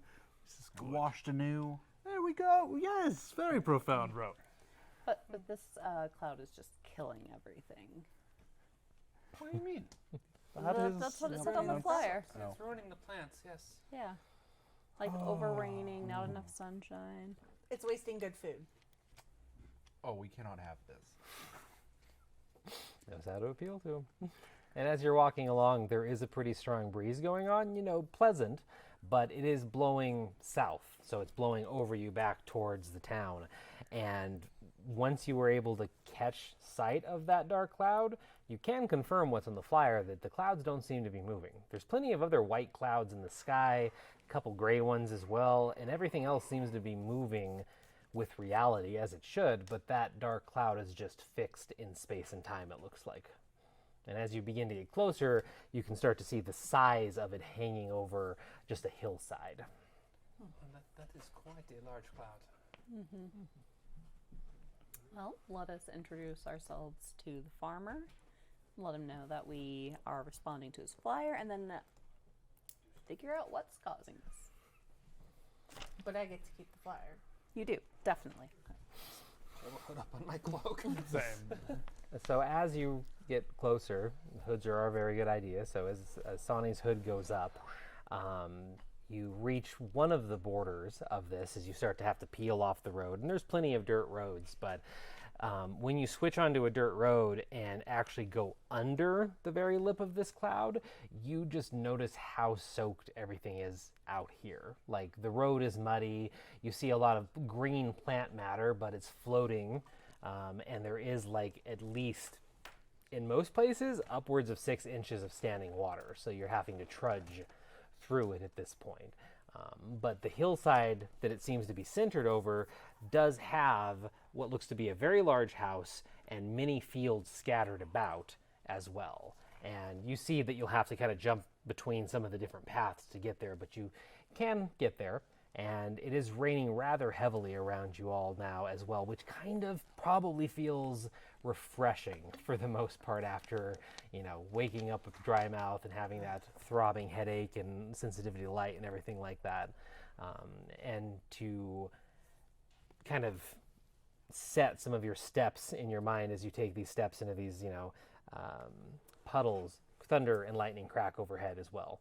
Doesn't look like it struck anything. You don't see signs of any fires, and it just seems like this place is turning into a swamp. This is a little nicer. It was very, very warm here. Yeah. This is the worst thing I've ever experienced. This is the worst thing you've ever experienced? I thought you said that about the plane. About the what? About the plane Papa put you in.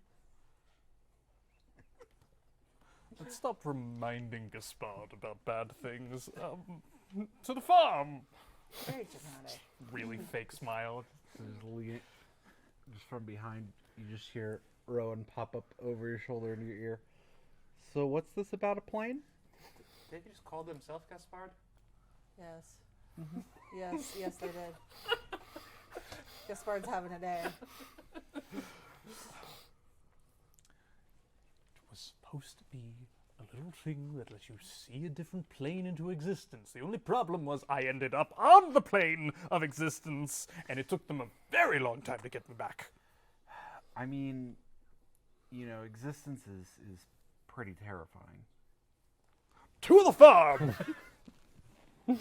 You continue to trudge through the mire and muck, and eventually you start climbing the hill, and you walk through some of these fields that look like they had a lot of fruit in them, and that it probably would have been a good crop this year. And you do see a lot of, very full berries and fruits hanging on these vines, but the vines are pretty much touching the ground at this point. They've bent over so much under the force of the rain, and it looks like a lot have already died and been lost. And eventually you reach what is probably the owner's house. Very large farmhouse style house that just kind of stretched out and looks like it's been added on to generation after generation. There's lights on inside, there's horses outside, and it seems like it's populated right now. Well, he has not left, at least. Yeah, who's gonna talk? I'm not very good at new people. Oh, new people love me. I get along with most people pretty well. I have a good feeling about this. I don't know. I do trust Gaspard. You're saying you don't trust me? I know Gaspard. That's fair. Cass has been very nice so far. That's true. Yeah. I trust you, Cass. You're great. You're But also, I know Gaspard acts, so. Gaspard is very persuasive. He's also they are very good at lying. Manipulating perceptions of reality. Do we want to lie to this person? No, we don't. I'm going to knock on their door. So Cass marches up and bangs on the door. Sonny's right behind her. And you have a minute to rearrange yourselves because you think you hear somebody moving about in the house, but it's not an immediate door open. I'm like pushing Gaspard up front as hard as I can. Like, What's the name on the posting again? The name was Talwyn. Talwyn, that's right. So if you're pushing, it probably sounds like it's Cass and Gaspard that are the most front of the party right now. yeah. Okay. So eventually, you hear heavy footsteps on the other side of the door, and the lock is thrown, and then the door is opened. Inside stands a very gruff-looking man, obviously Asimar. He has kind of unnaturally pale skin, unnatural kind of beauty about him, but he has a very rough 5 o'clock shadow that is gray. And his clothes are very simple and don't really match his appearance. And he spends a moment looking over you all with kind of sparkling blue eyes. He has some gray hair that's pulled up into a very fat top knot. And he just kind of looks over you all with a confused expression for a moment and then goes, you looking to get out of the storm? Can I help you? Hello. My name's Cass. These are my companions. Sorry, are you Talwyn? Talwyn, yes. Hi, we got your flyer. We're here to deal with your storm cloud. Really? Well, that's a relief. I'm glad someone finally picked it up. Come inside and get out of the rain. I'm sure you're soaked after having to traipse through the farm. And he steps aside and kind of gestures into the It is house. quite the storm, yes. Well, please come in. Talwyn just hears a voice in his head. Mm-hmm. You're very pretty. You see his eyebrow kind of raise, and he glances like at each one of you, and just kind of grunts. And, and then he like focuses on Rowan because of that, and just goes, "Well, come in and get out of the rain, and I'll tell you what I know about the whole thing, and we'll get you warm." Just pause and like, wring out the tails of the cloak. So stepping inside, once you choose to, you're immediately hit with a wave of comfortable heat, and notice that the door opens into a giant like living room, for lack of a better word, and there's a fireplace built into the wall that's roaring. There's a lot of tables and furniture that look like they've been recently moved around, and it just seems like a very lived in a good way house. And he just kind of gestures to the fire as if to warm up, and once everybody's inside, he'll close the door. So where'd you find the flyer? Gaspard puts a boot on like a coffee table and just, well, we just got back from destroying a golem. Press the digitation on And, To clean it? Yes. Okay. thank you. And after we slayed that golem, we found ourselves in the city and we saw your flyer, figured, it's one of the top-notch jobs we really wanted to take on. It wasn't the fact that it's a red notice and has that much money on it? Oh, that means nothing to us. It's All the right. challenge that really drives us. Well, then you're in for a challenge because I haven't been able to solve it for some time, and it's proving to ruin my livelihood. So, Have you tried shooting it? shooting? Do not demonstrate in the house, please. Yes, don't do that. I've tried to talk to the giant. I've tried to bribe him. I've tried to convince him to go elsewhere. I've threatened him. I think I've tried most things. That's why I figured I needed some, adventurers that actually know how to fight, because I'm a farmer, I'm not a fighter. And What did he say when you spoke with him? well, so his name is Agvir, and he's been around the hills for quite some time, and it used to not really bother anyone. And in fact, I thought he had some friends with some of the farmers. But he eventually started a racket and demanded that if the farms wanted the opposite of this, that we pay him, what do they call it, protection money. So he would go around every so often and collect money from the farms, and as long as you kept him paid, he would make sure the weather was good enough. Definitely favored some of the farms for sure, with giving them better weather and, giving their crops just the right amount of rain. But over time, he kept increasing the money, and it just became untenable for a lot of us. And when we couldn't pay, a storm showed up. Well, to be honest, when I couldn't pay, most of the other farmers have found some way to make ends meet. And while I could have paid the last exorbitant request from him, I'm done. I'm not going to be taken advantage of just because it can control the weather. So, How much is he charging? right now, he started at 100 gold. He increased it every so often, and we're up to 1,000 per month. It's not that I can't absorb that cost, but at the same time, like, my profit margins aren't that good to begin with, and it's not fair to me. And it's starting to spread. I sat on my farm for a week, and everyone was making fun of me and saying that I pissed Agvir off, and he was doing this to get back at me for some slight. But it's growing, and it's about to envelop some of the other farms too. So now everybody's getting worried, and they chipped in to up the bounty on my flyer. So we just have to make this stop. That is not worried about what we do. Make it stop. This is affecting my livelihood. It's going to affect a lot of other people's livelihoods and people's ability to eat in the region because of how much food we supply. Agvir is very intelligent.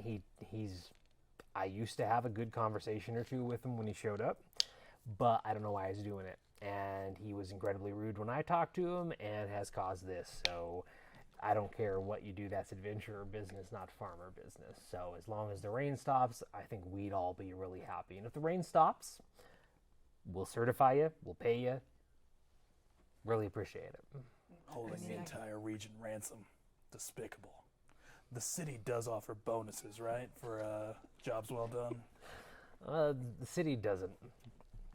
I mean, the farmers chipped in to bump it up to there. The city will certify it, and people say that's worth something, but I don't really know myself. Once again, not an adventurer.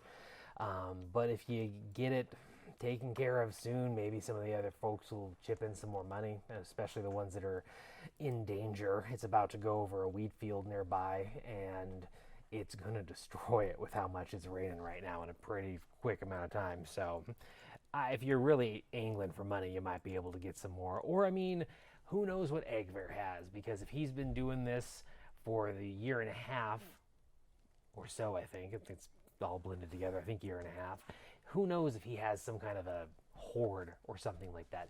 You're welcome to it. We don't care. We just want to go back to life. I would never think of robbery.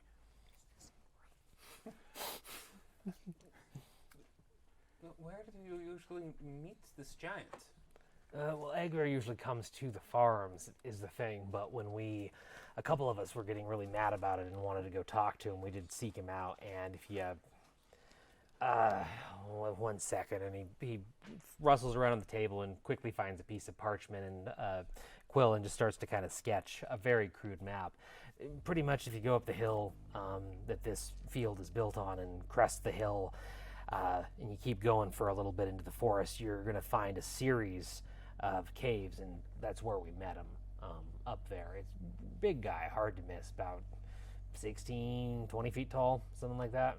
That is very large, yes. Very large, very big personality, and doesn't tend to really... I think he thinks he's invincible or something because he's a giant. Who knows, maybe he is.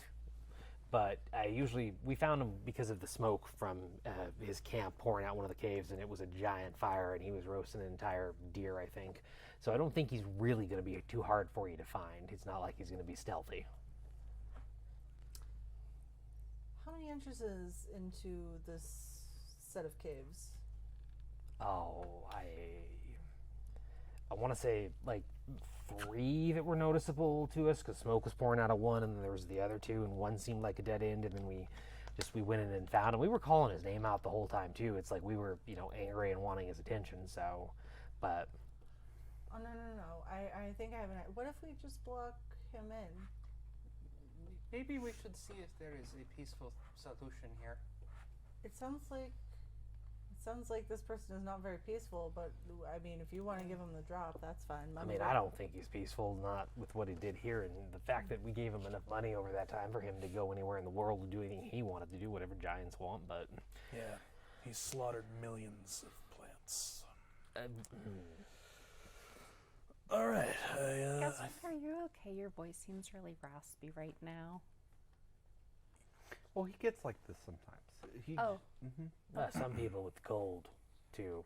Deep voice. I do not have a cold. I mean, it's a lot of rain, and a lot of people get sick from it. It's nothing to be ashamed of, son. I'm allergic to injustice. I see. I'm going to take my foot off the table. The only reason I think trying to block him in could be hard is that's a whole lot of stone to move. If you got explosives or something. Do we have explosives? Do you have magic? I assume, unless you're one of those adventuring pirates, that it's all knives and swords and Do you stuff. want to see magic? Not particularly on the farm. I tend to run. It says, do you have magic? I've already cast the light spell on my hand. I'm sure you can figure something out. There's more where that came from. And then I cast light on my other hand. I mean, that's impressive, but hopefully you can actually hurt a giant with it. And then I cast light on Gaspar. You aren't doing that entirely too much. I cast light on. No. I cast light on halfway. Well, good. Now you've made the thing that's supposed to be hidden very obvious. We'll be on our way. We'll take care of this. What does everyone see if light's cast on you? Is there anything that's sticking out? or just the fact that you're talking about your gun?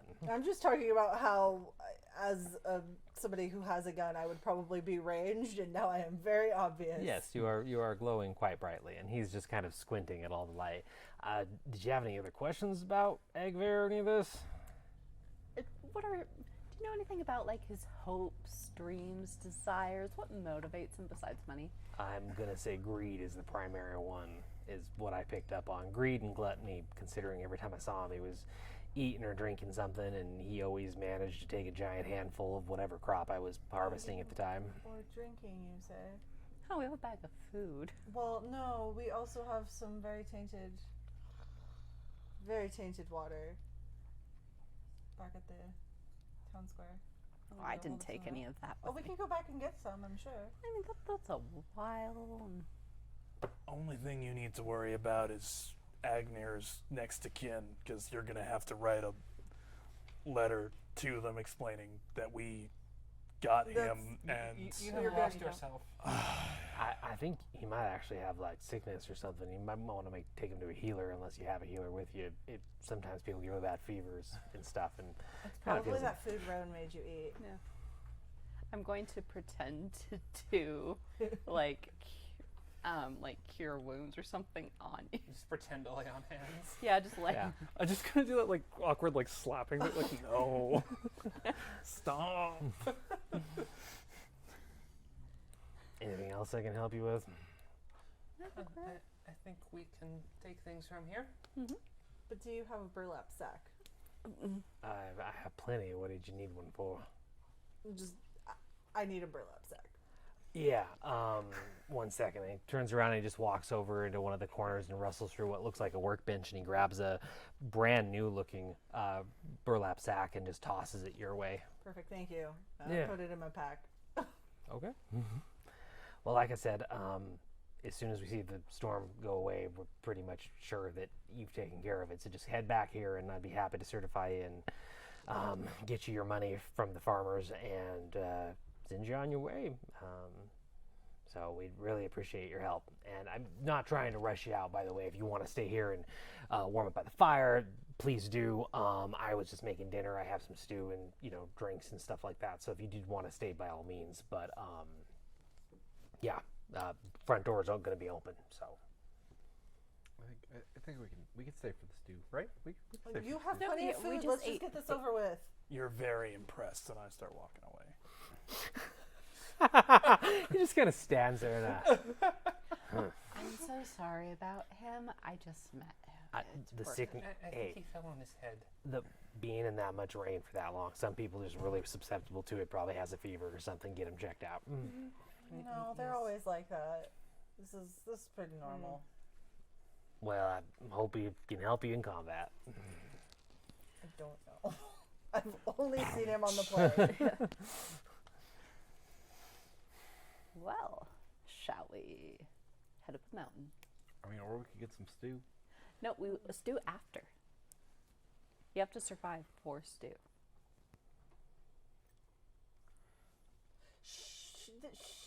She would like to be paid in stew instead of gold. Can you do that? No. Gold, but also stew. I mean, if you come back, there'll still be stew on the stove. We keep food rotating all the time for the farm hands, so you can eat when you come back too, if you'd like. Watch as like a tear rolls down her cheek. If you come back. Well, I'm going to head back to work and getting food ready for everybody, but it was a pleasure to meet you. Thank you for getting the flyer. Good luck talking to Agver, and hopefully you can make more sense to him than I can. So, and if there's no other questions or anything, he's going to turn around and we'll just walk into a nearby room, and you can actually just see him working on stew. So, Cool.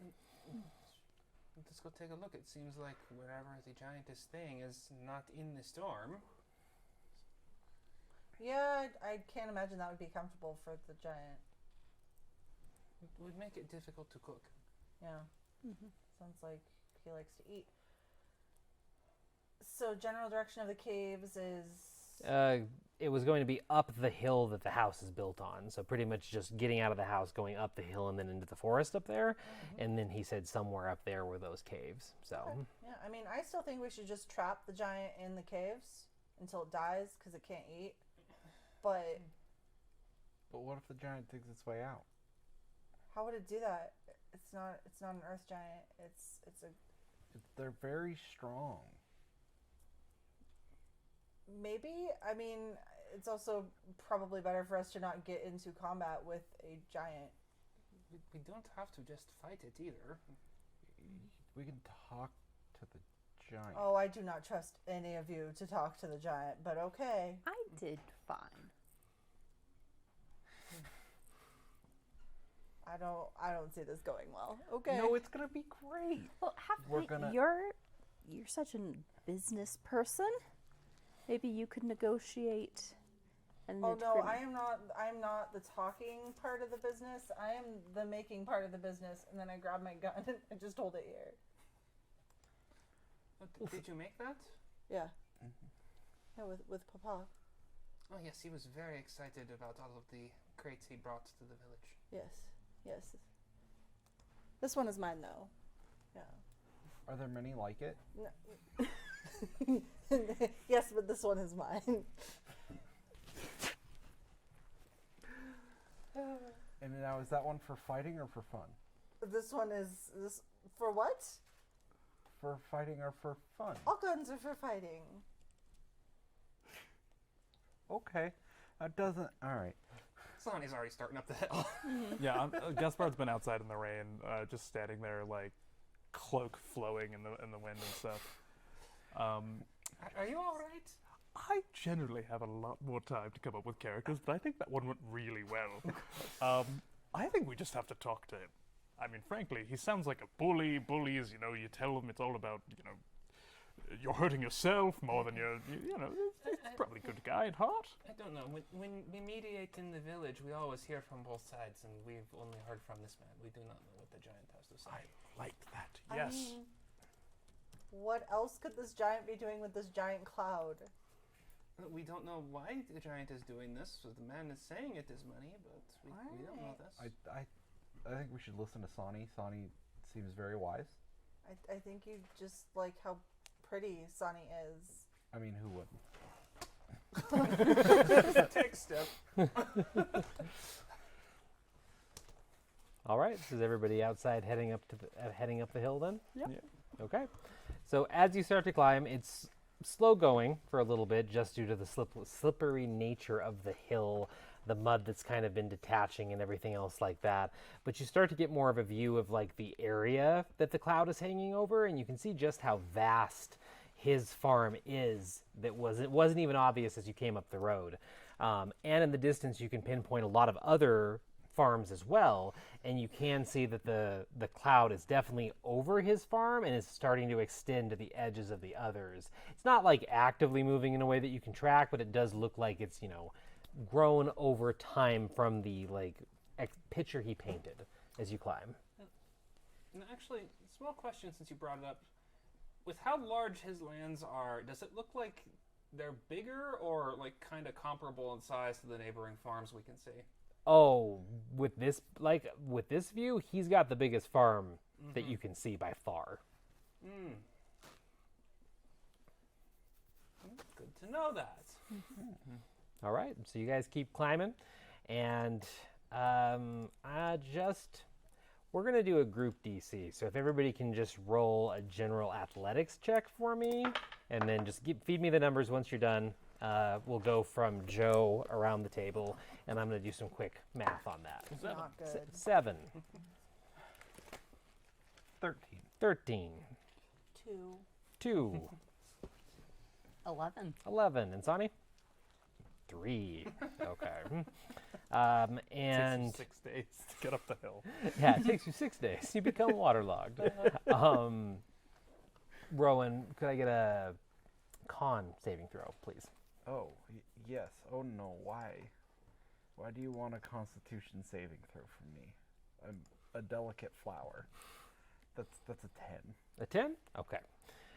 So everybody's climbing the hill, and each one of you probably experiences 1 or 2 moments where you lose your footing, but you catch yourself before face planting, and nobody's injured or anything like that. But it's just slow, and even more so exhausting having to trudge up there. So eventually when you make the crest of the hill, everybody stops to just catch their breath, kind of shake it off, kind of, try and de-waterlog yourself a little bit and demudify yourself as you have that last really beautiful view of this valley, which, without the storm cloud, it would be an incredibly idyllic place. Before you looks a somewhat sparse forest, and there's no distinct path or anything like that, but this is the forest that he described to you. And as you're standing there at the top, Rowan, you start to feel this fever, fire-ish sensation that just creeps up the back of your skull into your head, and it just complements, in the worst way possible, your headache. And it just feels like there's fire ants in your head as you're standing there. Rowan's just gonna watch as their face like scrunches for a second, and then just into a big smile, and they're just, Are you all right? doing great. Yes, I usually scrunch my face like that when I'm doing great too. Yep, doing just fine. I'd like to insight check that. You can. Definitely Start can. scrunching my face once I hear that's normal. You can definitely insight check just if the pain in the voice and everything. Oh, well, now, okay. 21. Okay. This is what I needed. Yeah, looking at Rowan's face, you can see the telltale signs of someone in pain with how the cheeks, the muscles in the face and the cheeks are just twitching and tremoring because of the effort it's taking to hold a smile right now. And they definitely look like they're in a lot of pain suddenly for some reason. You are clearly in pain. Are you injured, or do I need Well, to it see feels if you're like there's diseased? fire ants inside of my skull, but that when that happens, you just have to grin and bear it. I told you we should have left the child. No, you scream and you complain. You But what does that accomplish? make other people make you feel better. Who can make Rowan feel better? I would like to cast Detect Poison and Disease. Go ahead. And what does it look like when Cass does that? See, I should know by now that you say that. I can also make something up if you want. No, I just never prepared for this. That's okay. I'm going to uncratch my holy symbol of the xiphoid. I don't know. And reach out towards Rowan, and I imagine just a a spray of general magic or light goes out. Okay. Interpret my light. So Cass clutches just a really distinct looking shard that has a faint greenish blue glow to it, and as she extends her hand, there's a shimmer in the air like a heat wave, which is typically associated with many different forms of magic, and you immediately get feedback from the spell because you feel the tendrils of magic kind of reach out to whatever's going on with Rowan, and the answer snaps into your head. And quite often when you use the spell, it's kind of interesting because when it positively identifies something, it pretty much just reminds you of the time you were trained about it or read it in a book. And you definitely can tell that Rowan has the disease right now that has quickly incubated of mind fire. Your mind is literally on fire. I mean, that seems strange because there's so much water around. Rowan, I guess I just got to put a little in there? Could you roll a d4 for me? I can. I'm afraid. But I can. Yeah, roll that. Remember That's having the fine. conversation about the fuck around and the find out phases of your characters? This feels delightful. That's a 4. Oh, okay. Make it hurt. Bring it on. I'll think about that for a minute. I'm going to lay on hands to cure him of this disease. Okay, yeah. So yeah, you walk over a few steps, as you're putting it all together in your head, and you just literally have to clap a hand on Rowan's shoulder or arm, and within seconds, the transference of energy burns away disease and poison and anything that might be in Rowan's body. But specifically, there's just mind fire in there right now. You feel this cold, very relaxing sensation emanate from Cass's hand, and you just kind of and feel all the muscles in your face relax, and you just really can catch your breath.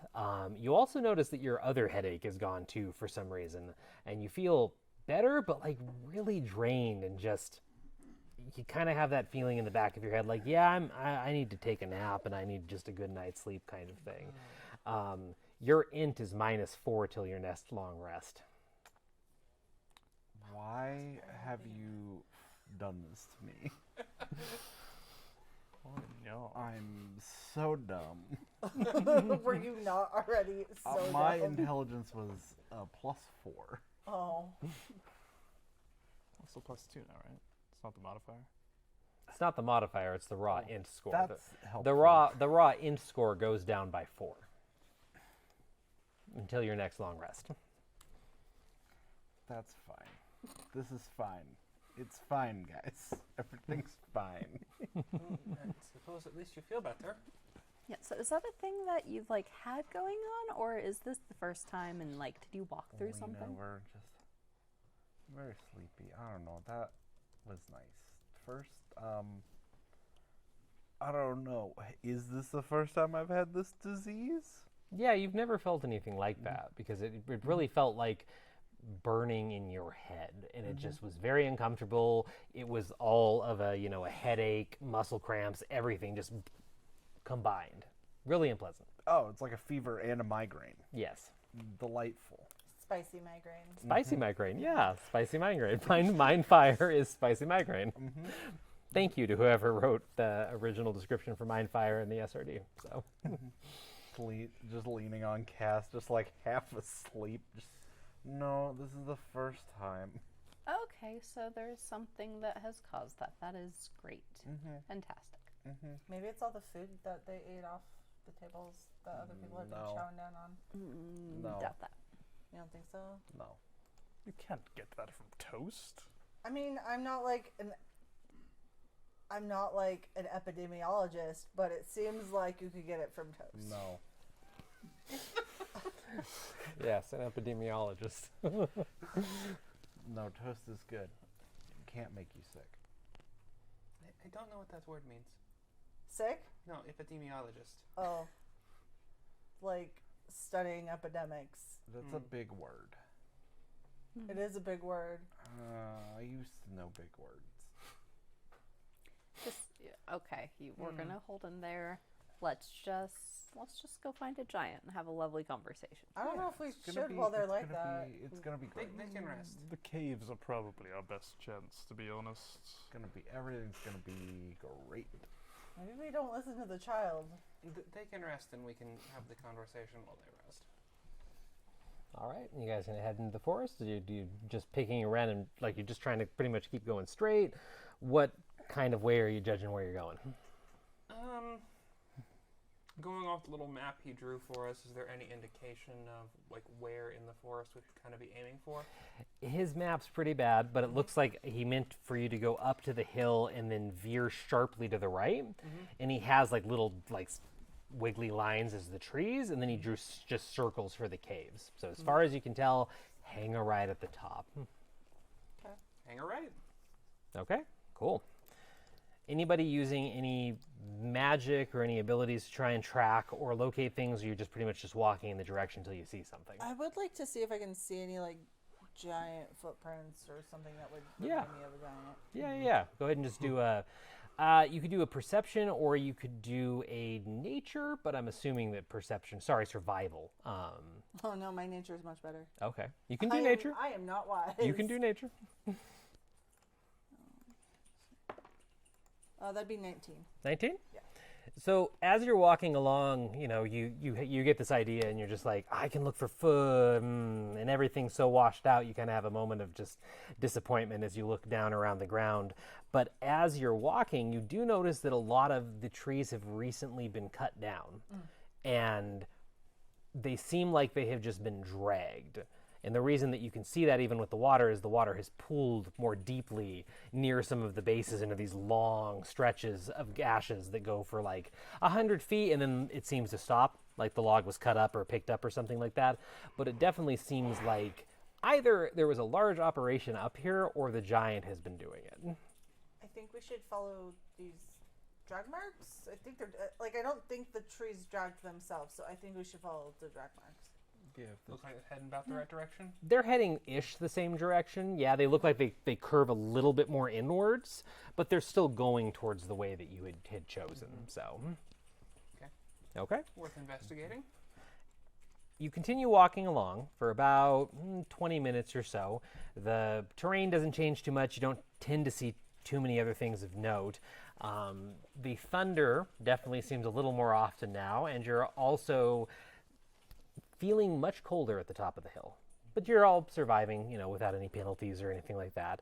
And eventually you do see some bright white smoke spilling out of the trees in the distance. And it looks like it's coming from a very concentrated source and then just kind of disappearing up into the rain. He did say to look for the fire.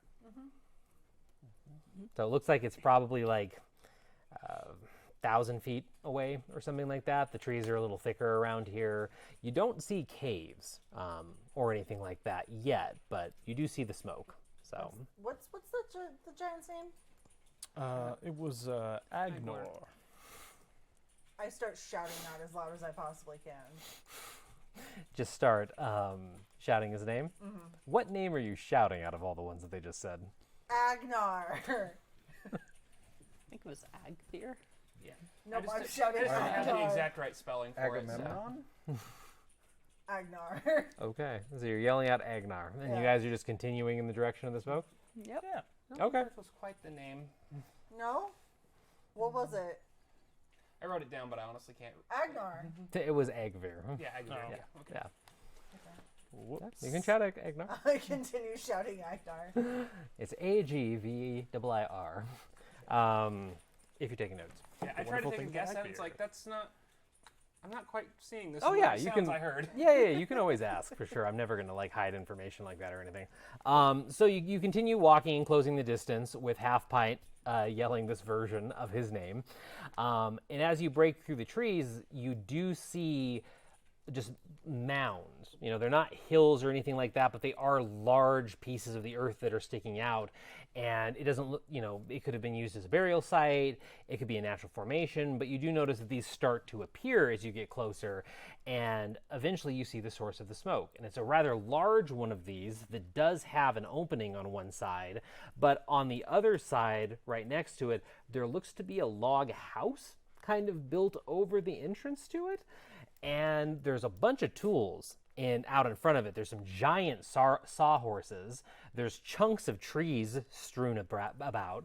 And it looks like the giant has been very crafty in their time here and has made the equivalent of a homestead. And the giant, the overly large log house pushed against this, hill, it has a very rough chimney on it that has smoke pouring from it. And by rough chimney, I mean a tree that was hollowed out and chunked so it's about 6 feet tall coming out of the roof that has smoke pouring out of it. That seems safe. We should light that on fire.